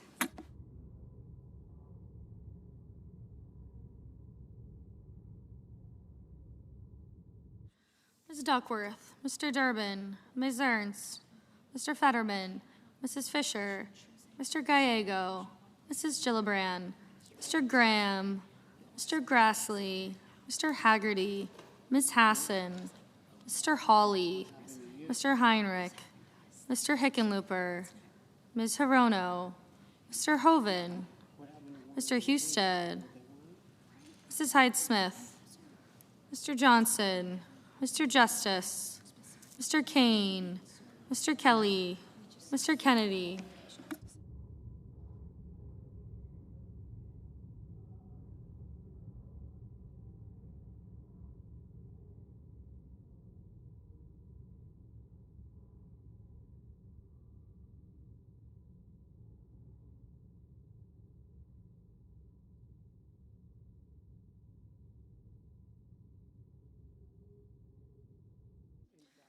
Mr. Kim, Mr. King, Ms. Klobuchar, Mr. Langford, Mr. Lee, Mr. Lujan, Ms. Lummis, Mr. Markey, Mr. Marshall, Mr. McConnell, Mr. McCormick, Mr. Merkley, Mrs. Moody, Mr. Moran, Mr. Marino, Mr. Mullen, Ms. Murkowski, Mr. Murphy, Mrs. Murray, Mr. Ossoff, Mr. Padilla, Mr. Paul, Mr. Peters, Mr. Reed, Mr. Ricketts, Mr. Risch, Ms. Rosen, Mr. Rounds, Mr. Sanders, Mr. Schatz, Mr. Schiff, Mr. Schmidt, Mr. Schumer.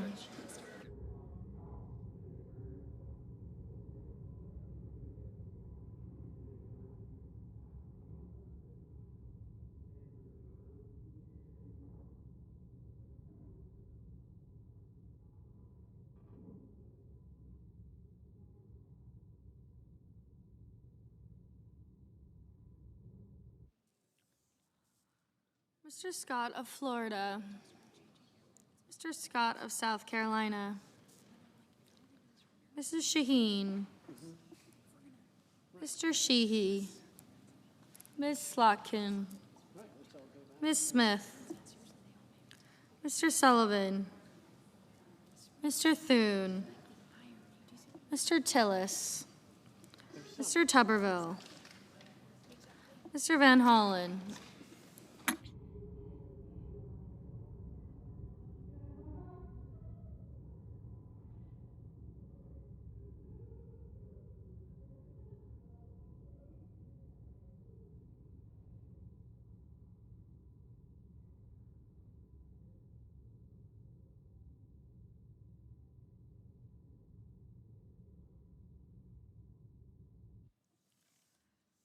Mr. Van Hollen, Mr. Warner, Mr. Warnock, Ms. Warren, Mr. Welch, Mr. Whitehouse, Mr. Wicker, Mr. Wyden, Mr. Young.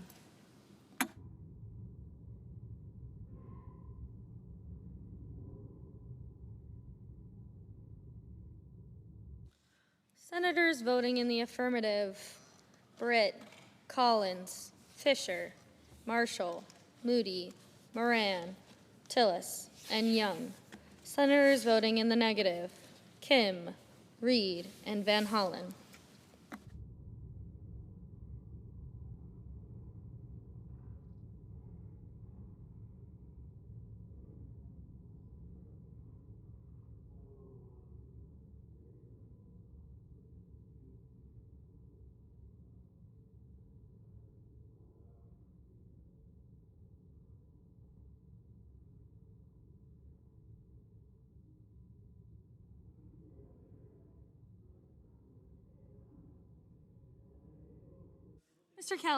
Mr. Kelly, no. Mr. Marino, aye.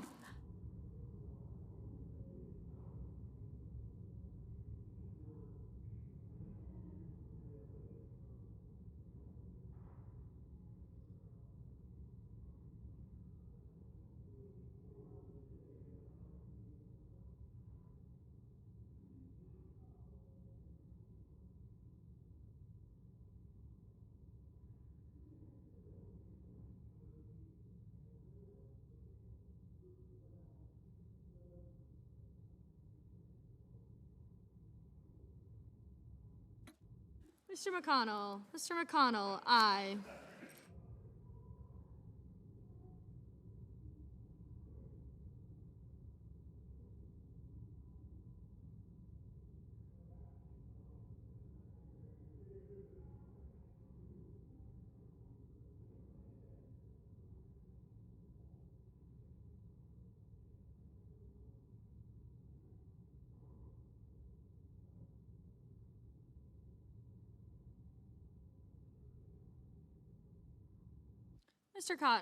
Mr. Cotton, aye. Mrs. Shaheen, no.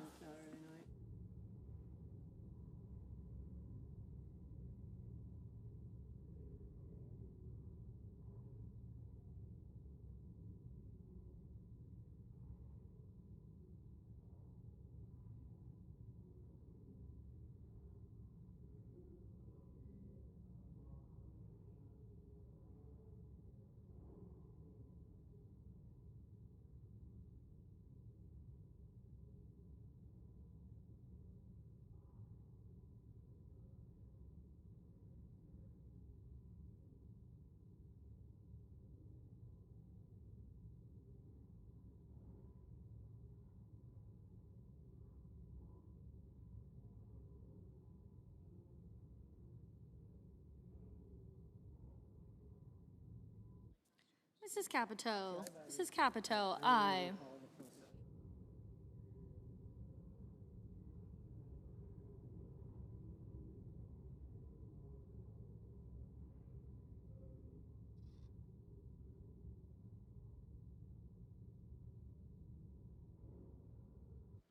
Ms. Hirono. Ms. Hirono, no.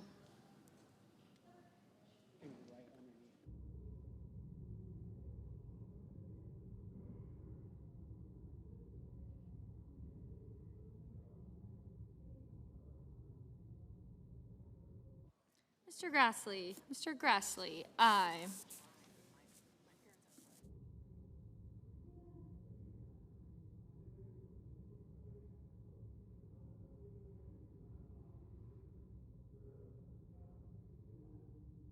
Mr. Barrasso. Mr. Barrasso, aye. Mr. Scott. Mr. Scott of South Carolina, aye.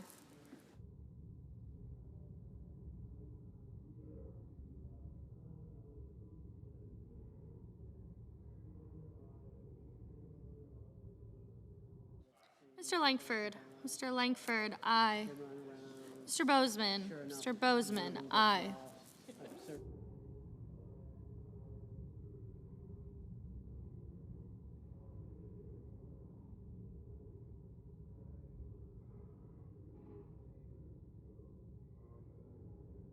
Mr. Cornyn. Mr. Cornyn, aye.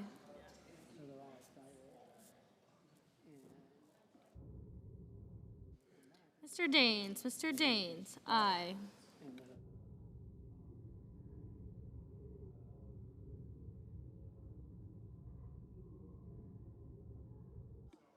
Mr. Wyden. Mr. Wyden, no.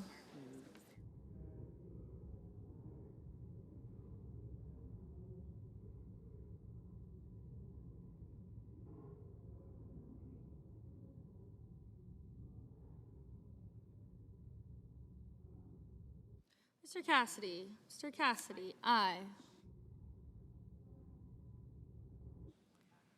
Mr. Wicker. Mr. Wicker, aye.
Mr. Heinrich. Mr. Heinrich, no.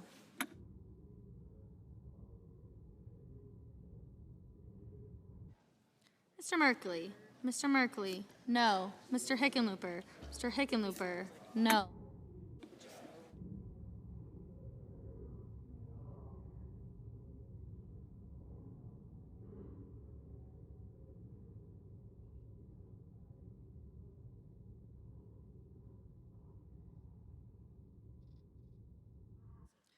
Mrs. Blackburn. Mrs. Blackburn, aye.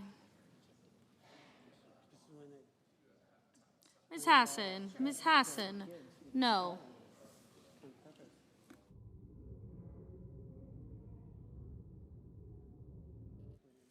Mr. Peters. Mr. Peters, no.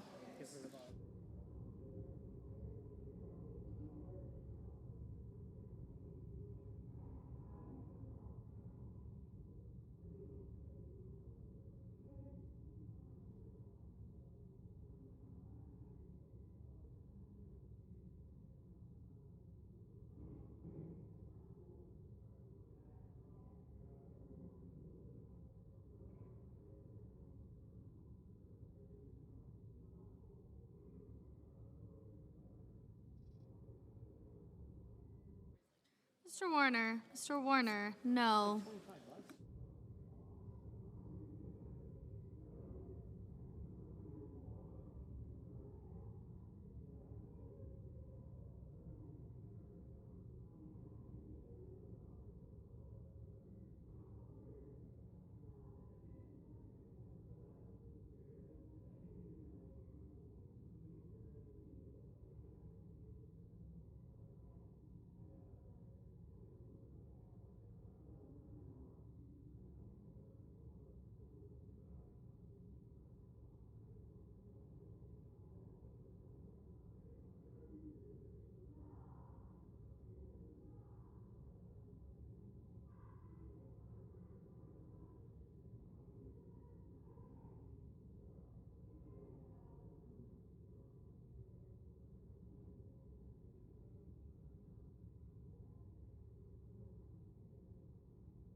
Mr. Crapo, Mr. Crapo, aye.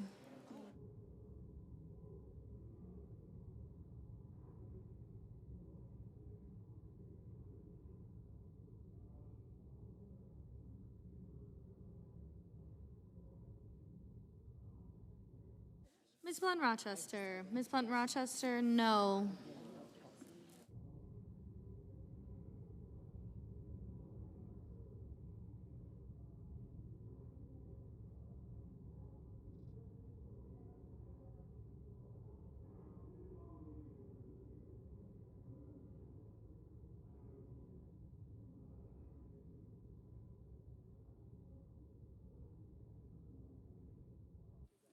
Mr. Schmidt, aye. Ms. Baldwin, no.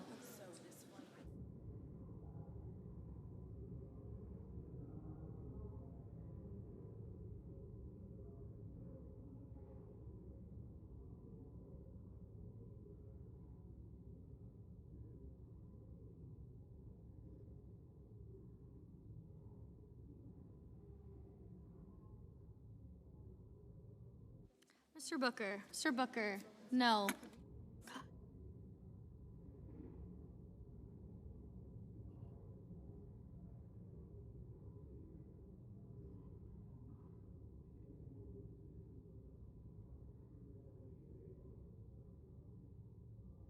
Mr. Durbin, no.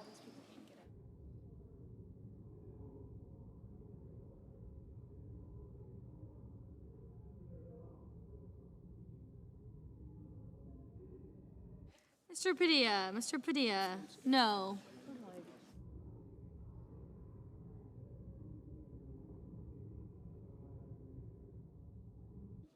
Mr. Ricketts, aye.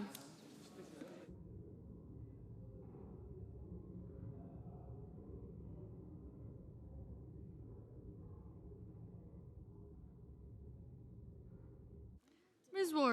Warren, no.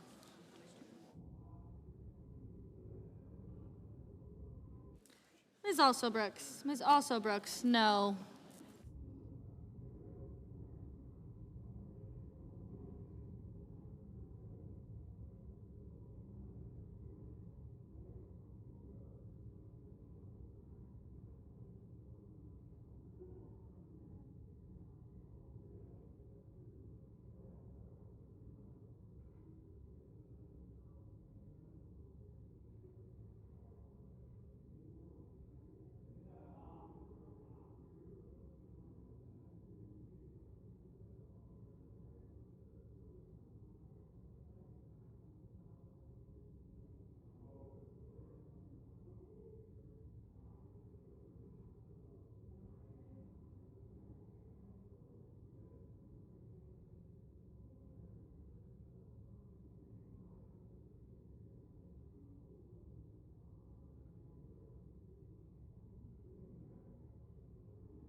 Mrs. Hyde Smith, aye.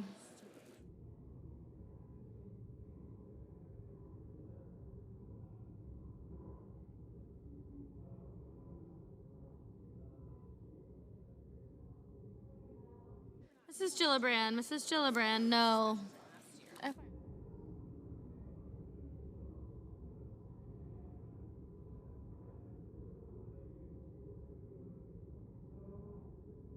Mr. Schatz, no.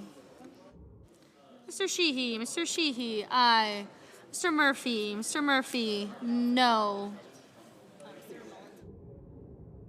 Mr. Mullen, aye. Ms. Klobuchar, Ms. Klobuchar, no.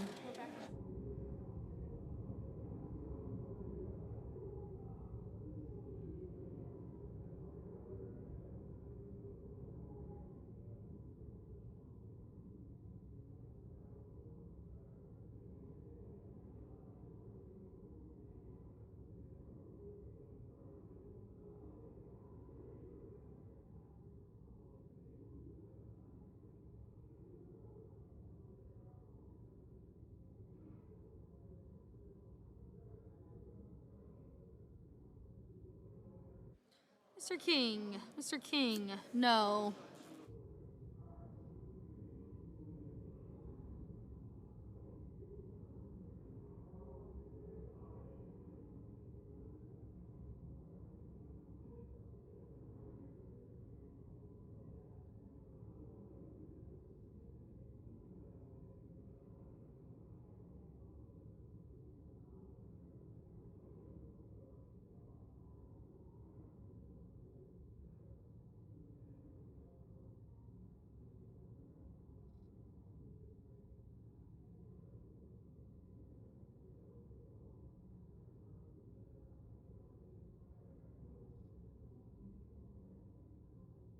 Mr. Whitehouse, no.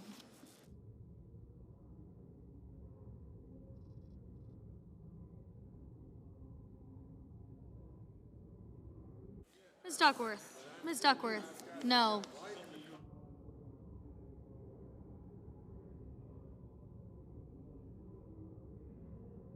Mr. Justice, aye.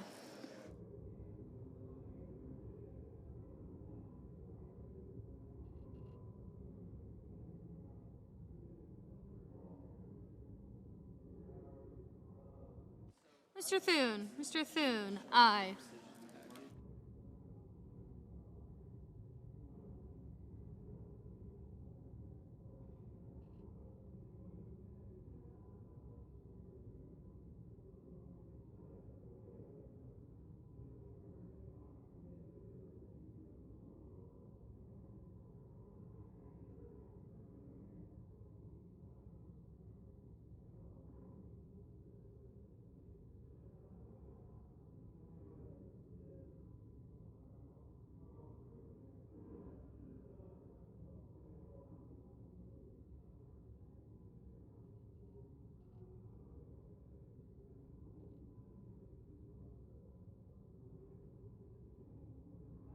Ms.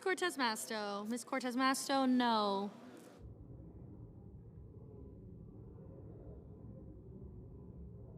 Ms. Ernst, aye.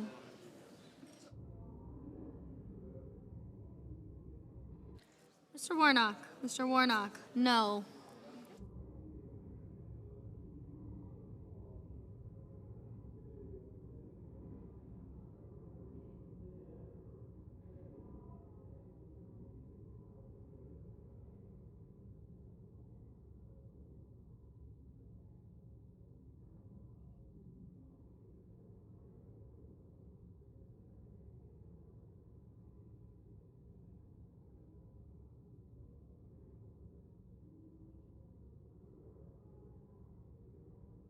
Mr. Husted, aye.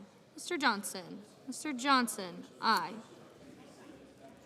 Mr. Lujan, no.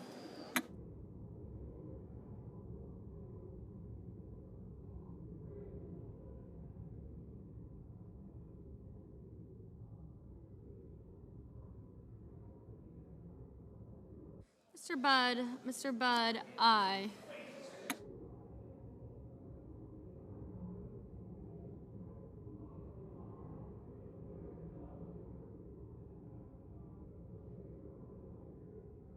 Mr. Bennett, no.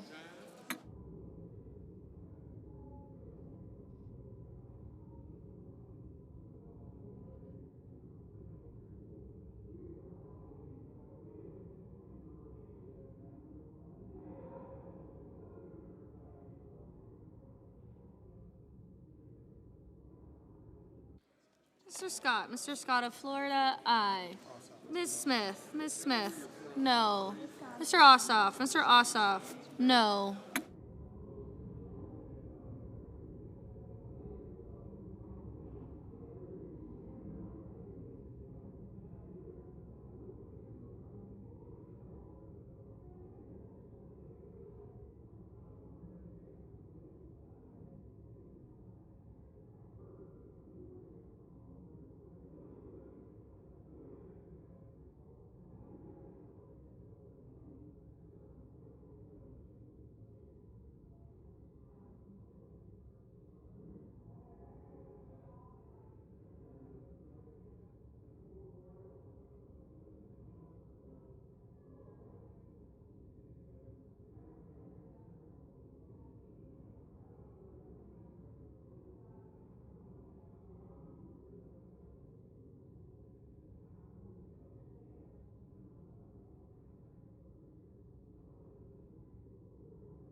Mr. Coons, no.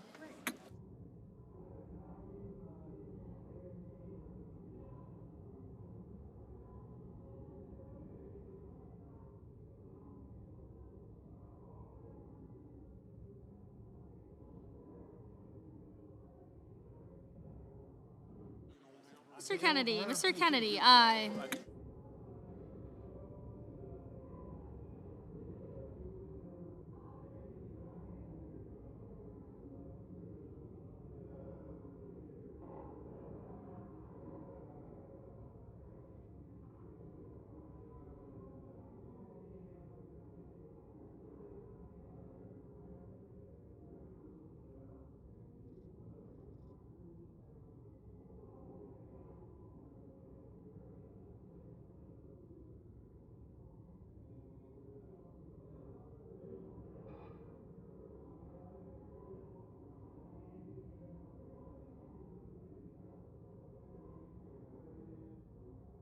Mr. Schumer, no.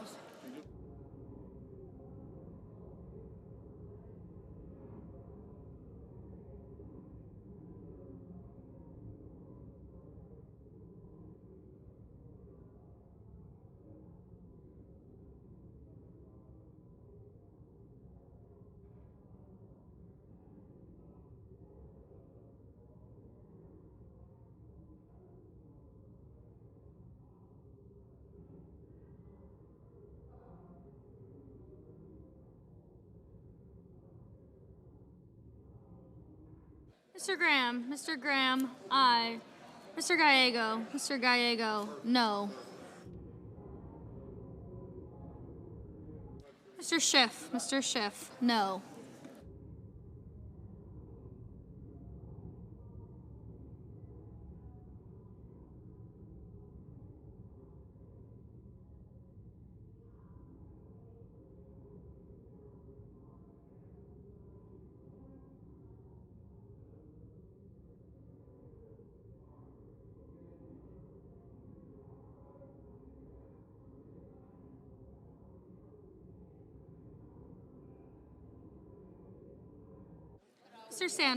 Mr. Sanders, no. Mr. Hawley, aye.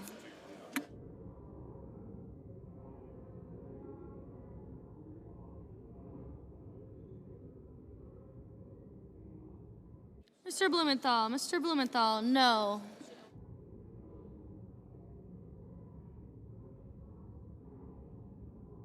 Mr. Kane, no.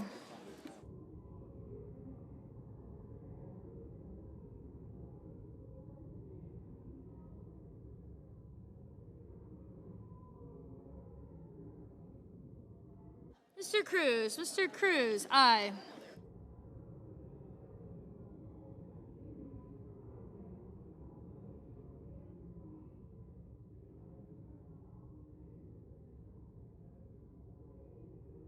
Mr. Banks. Mr. Banks, aye.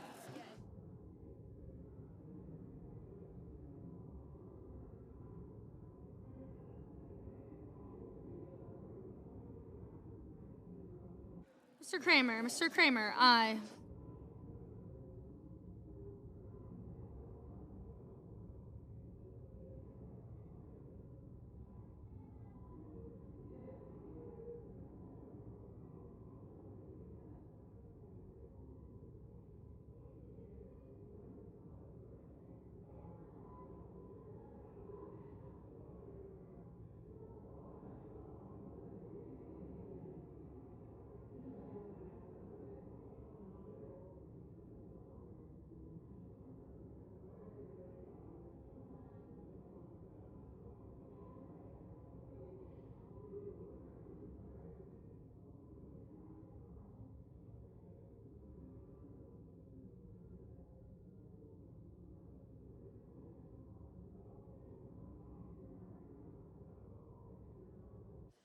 Mr. Tuberville. Mr. Tuberville, aye.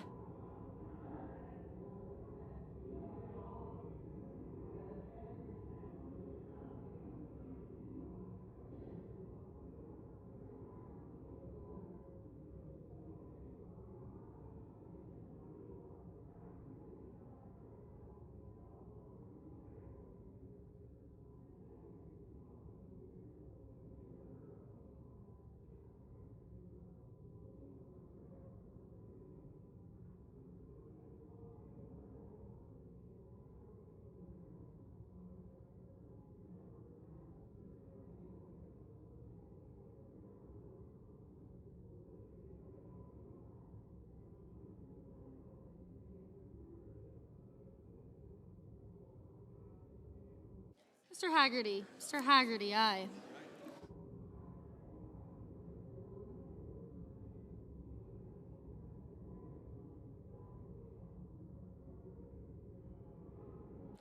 Mr. Markey. Mr. Markey, no.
Mr. Hoven.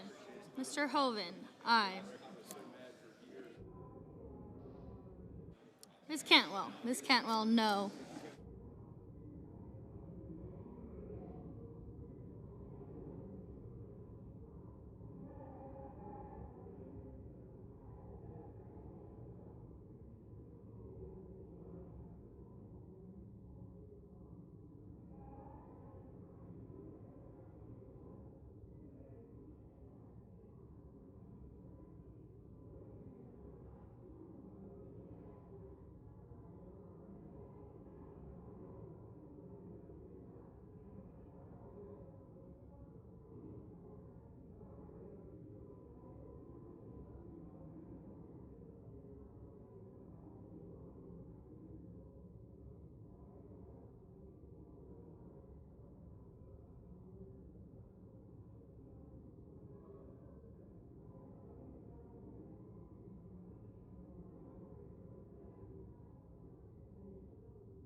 Ms. Lummis. Ms. Lummis, aye. Yes.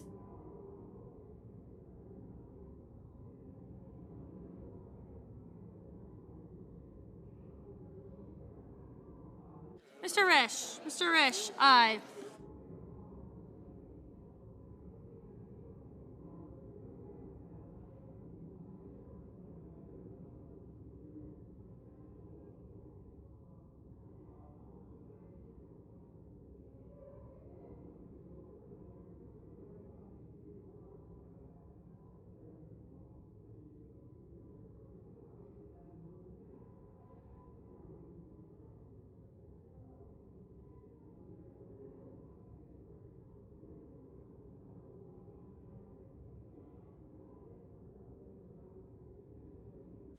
On this vote, the yeas are 46, the nays are 42, and the nomination is confirmed. Under the previous order, the motion to reconsider is considered made and laid upon the table, and the President will be immediately notified of the Senate's action. Mr. President, Majority Leader. Thank you, Mr. President. I ask unanimous consent that the mandatory quorum call with respect to the Pettit nomination be waived. Without objection. The clerk will report the motion to invoke cloture. Cloture motion. We, the undersigned senators, in accordance with the provision of Rule 22 of the Standing Rules of the Senate, do hereby move to bring to a close debate on the nomination of Luke Pettit of the District of Columbia to be an Assistant Secretary of the Treasury, signed by 17 senators. Under the previous order, the mandatory quorum call under Rule 22 has been waived. The question is it the sense of the Senate that debate on the nomination of Luke Pettit of District of Columbia to be Assistant Secretary of Treasury shall be brought to a close? The yeas and nays are mandatory under the rule. The clerk will call the roll. Ms. Also Brooks.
Ms. Baldwin, Mr. Banks, Mr. Barrasso, Mr. Bennett, Mrs. Blackburn, Mr. Blumenthal, Ms. Blunt-Rochester,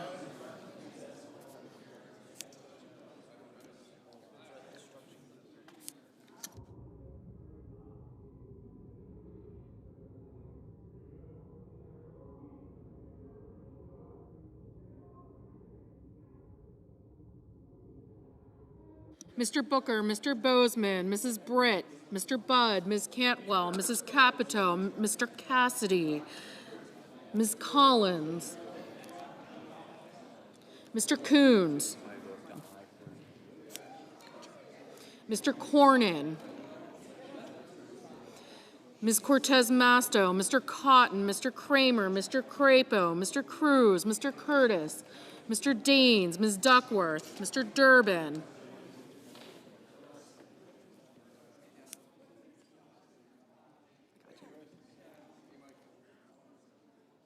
Ms. Ernst, Mr. Fetterman,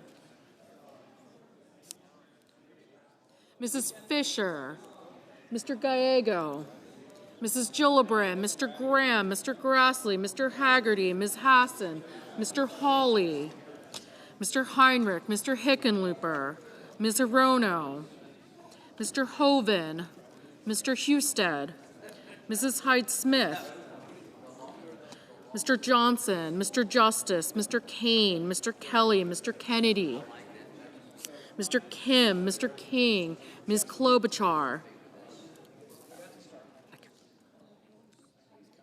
Mr. Langford, Mr. Lee, Mr. Lujan, Ms. Lummis, Mr. Markey, Mr. Marshall, Mr. McConnell, Mr. McCormick, Mr. Merkley, Mrs. Moody, Mr. Moran, Mr. Marino,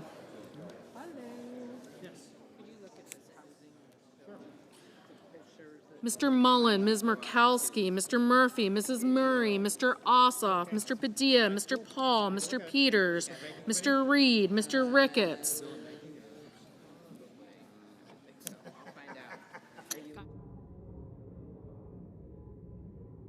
Mr. Risch, Ms. Rosen, Mr. Rounds,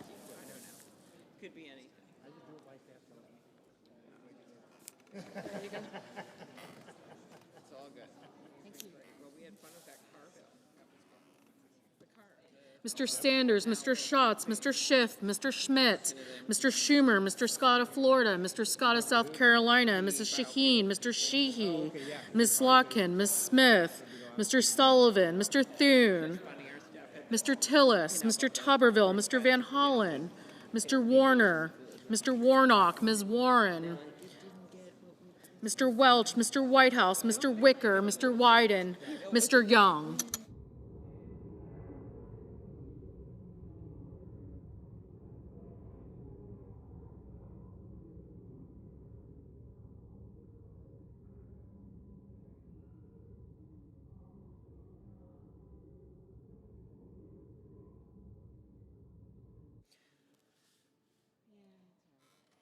Senators voting in the affirmative: Also Brooks, Barrasso, Blackburn, Budd, Cornyn, Cotton, Crapo, Daines, Ernst, Gillibrand, Graham, Grassley, Haggerty, Hassan, Hawley, Husted, Hyde-Smith, Johnson, Justice, Kelly, Kennedy, Kim, Langford, Lummis, Mullen, Peters, Reed, Risch, Schiff, Schmidt, Scott of South Carolina, Tuberville, Warner, and Whitehouse.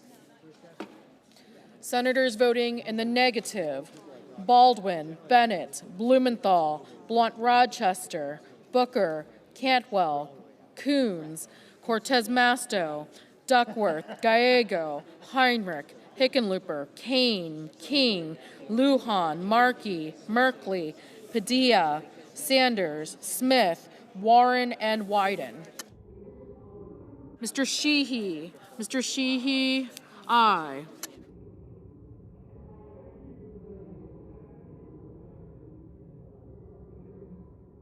Mr. Thune, aye. Mr. Hoven, aye.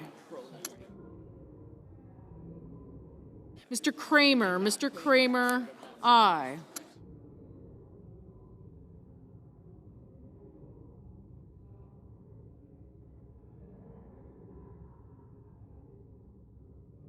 Mr. Durbin, aye. Mrs. Capito, aye.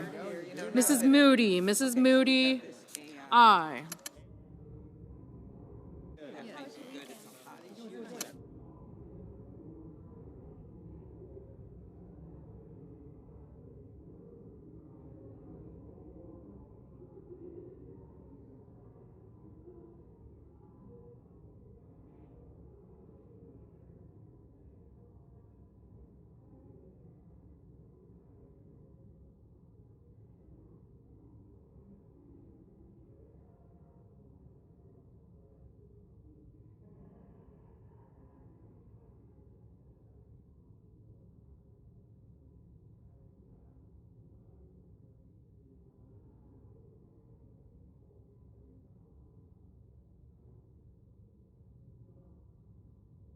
Mr. Schatz, Mr. Schatz, no.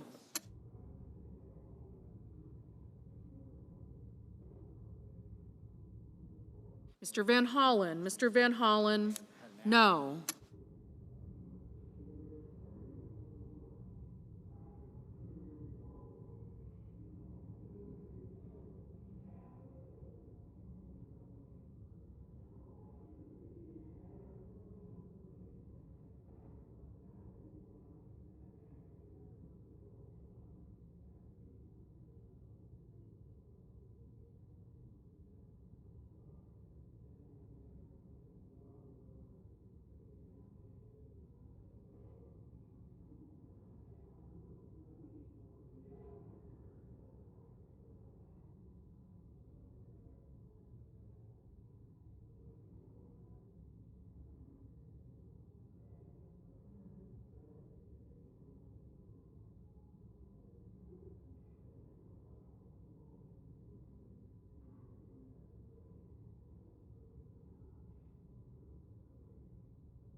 Mr. Marino, aye.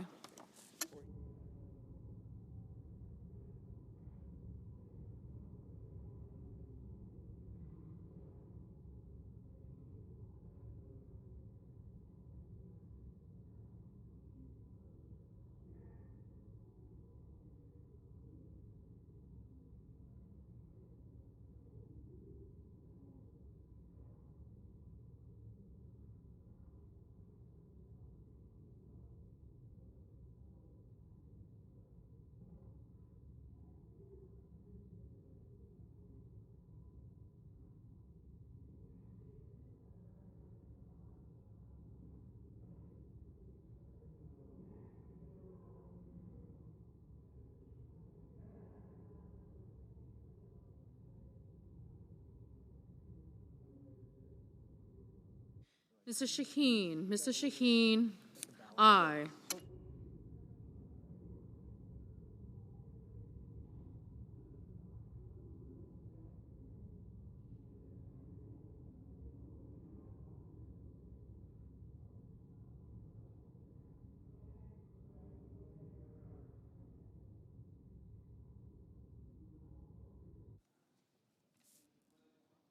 Ms. Hirono, no. Mr. Wicker, aye. Mr. Young, aye.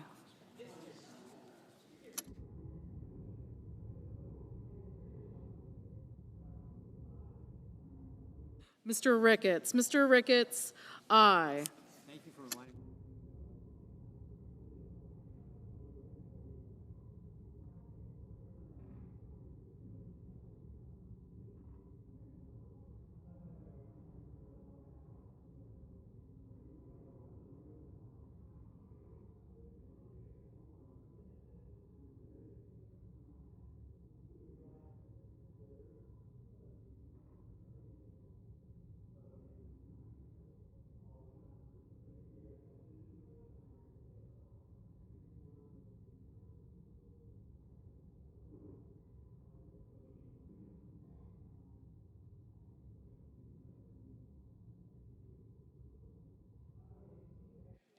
Mrs. Fisher, aye.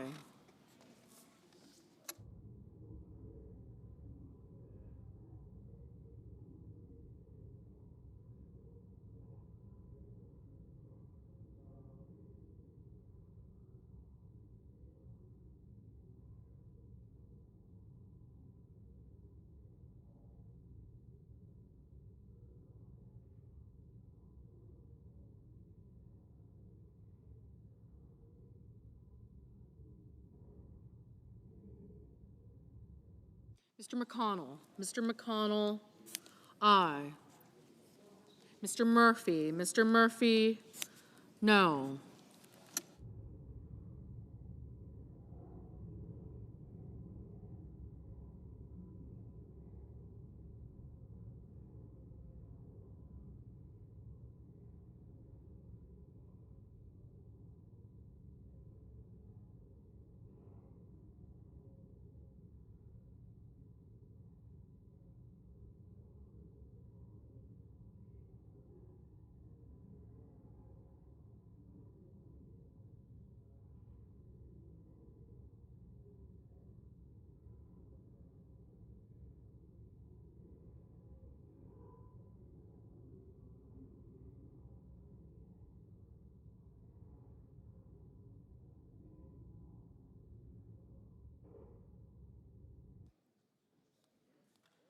Mr. Cruz, Mr. Cruz, aye. Mr. Marshall, aye.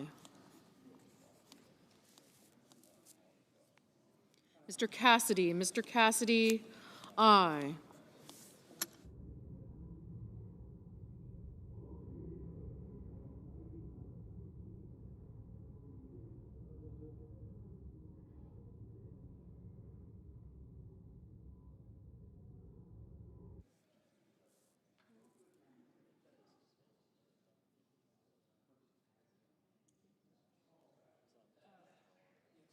Mr. Bozeman, aye.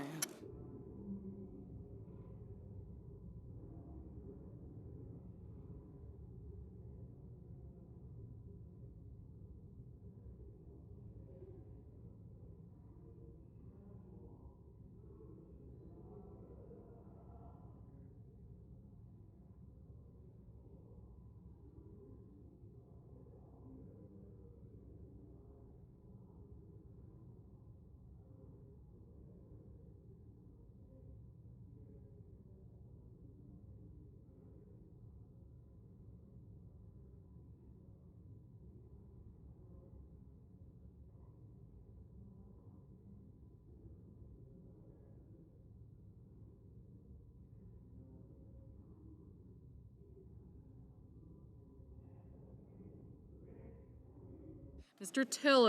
Tillis, aye.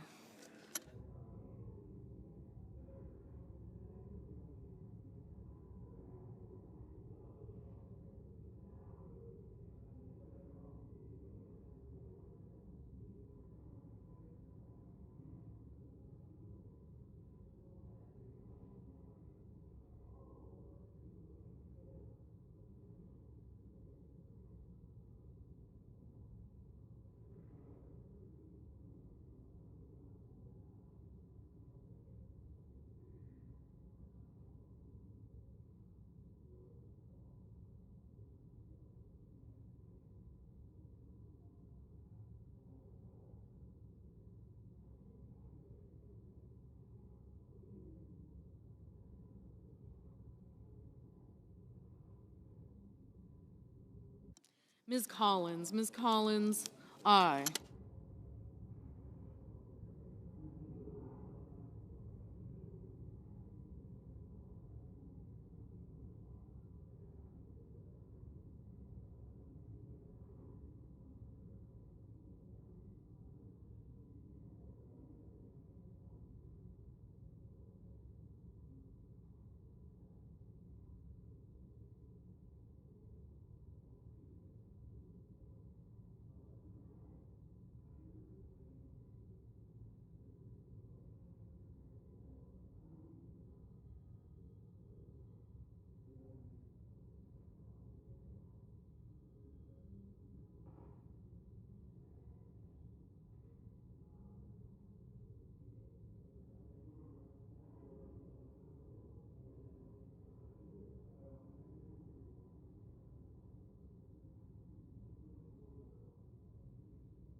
Mr. Ossoff, no.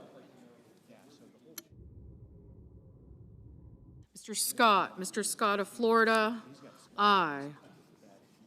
Mr. Banks, aye.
Mrs. Klobuchar. Mrs. Klobuchar, aye.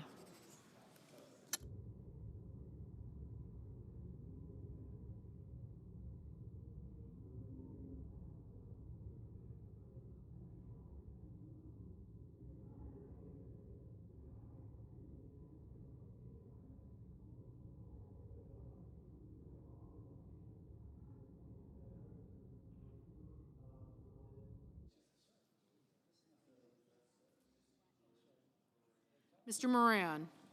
Mr. Moran, aye. Mr. Schumer. Mr. Schumer, no.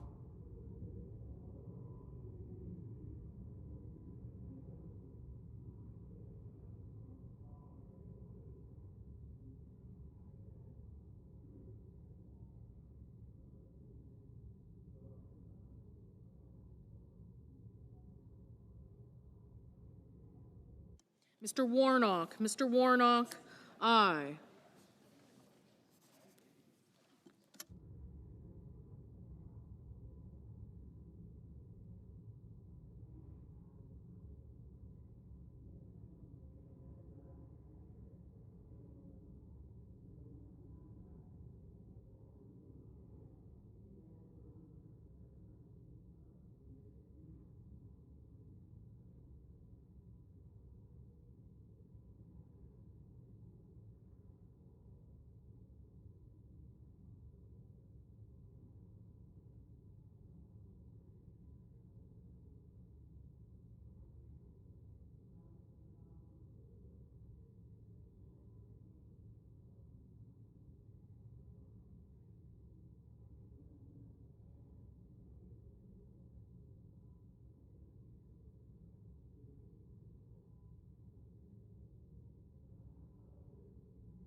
Mrs. Britt. Mrs. Britt, aye.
On this vote, the yeas are 60, the nays are 28. The motion is agreed to. The clerk will report the nomination. Nomination, Department of the Treasury, Luke Pettit of the District of Columbia to be an Assistant Secretary. Mr. President, Majority Leader. I ask unanimous consent the Senate resume legislative session, be in a period of morning business with senators permitted to speak therein for up to 10 minutes each.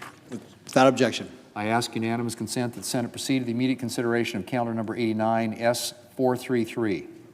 The clerk will report. Calendar number 89, S433, a bill to require the Secretary of Commerce to establish a National Manufacturing Advisory Council within the Department of Commerce and for other purposes. Without objection, Senate will proceed to the measure. Mr. President, I ask unanimous consent that the committee reported amendment be agreed to and the bill as amended be considered read a third time. Without objection. Mr. President, I know of no further debate on the bill as amended. If there's no further debate, the question on the passage of the bill is amended. All in favor say aye. Aye. All opposed, no. The ayes appears to have it.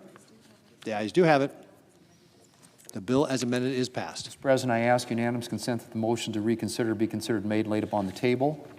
Without objection. I ask unanimous consent that the Senate proceed to the immediate consideration of calendar number 86, S283. The clerk will report. Calendar number 86, S283, a bill to require the Undersecretary of Commerce for Standards and Technology and the Administrator of National Oceanic and Atmospheric Administration to develop a standard methodology and so forth and for other purposes. Without objection, the Senate will proceed to the measure. Mr. President, I ask unanimous consent that the bill be considered read a third time and passed, and that the motion to reconsider be considered made, laid upon the table. Without objection. I ask unanimous consent that the Committee on the Judiciary be discharged from further consideration, and the Senate now proceed to S-Res 283. The clerk will report. S-Res 283, commemorating the 90th birthday of His Holiness the 14th Dalai Lama on July 6, 2025, as a day of compassion and so forth. Mr. President, I ask unanimous consent that the... Without objection. Sorry. The committee is discharged. The Senate will proceed to the measure. Mr. President, I ask unanimous consent that the Merkley Amendment at the desk to the resolution as amended be agreed to, the resolution be agreed to, the preamble be agreed to, and the motion to reconsider be considered made and laid upon the table. Without objection. Mr. President, I ask unanimous consent that when the Senate completes its business today, it stand adjourned until 10 a.m. on Tuesday, July 15th. That following the prayer and pledge, the journal proceedings be approved today at the morning hour be deemed expired. The time for the two leaders be reserved for the use later in the day. Morning business be closed, and the Senate proceed to executive session and resume consideration of calendar number 65, Luke Pettit, post-closure. Further, notwithstanding Rule 22 at 11:30 a.m., the Senate vote on confirmation of the Pettit nomination, and if cloture is then invoked on calendar number 134, Anthony Tata, the Senate recess subject to the call of the chair following the cloture vote to allow for the weekly conference meetings and the official Senate photograph. Further, that when the Senate reconvenes, all post-closure time be expired, the Senate vote on confirmation of the Tata nomination, and if confirmed, the Senate then vote on the motion to invoke cloture on calendar number 184, Joseph Edlow. Finally, if any nominations are confirmed during Tuesday's session of the Senate, the motion to reconsider be considered made and laid upon the table, and the President be immediately notified of the Senate's action. Without objection. Mr. President, for the information, the Senate will have two votes after the official photograph at 2:15 p.m. tomorrow. If there's no further business to come before the Senate, I ask that it stand adjourned under the previous order. The Senate stands adjourned until 10 a.m. tomorrow.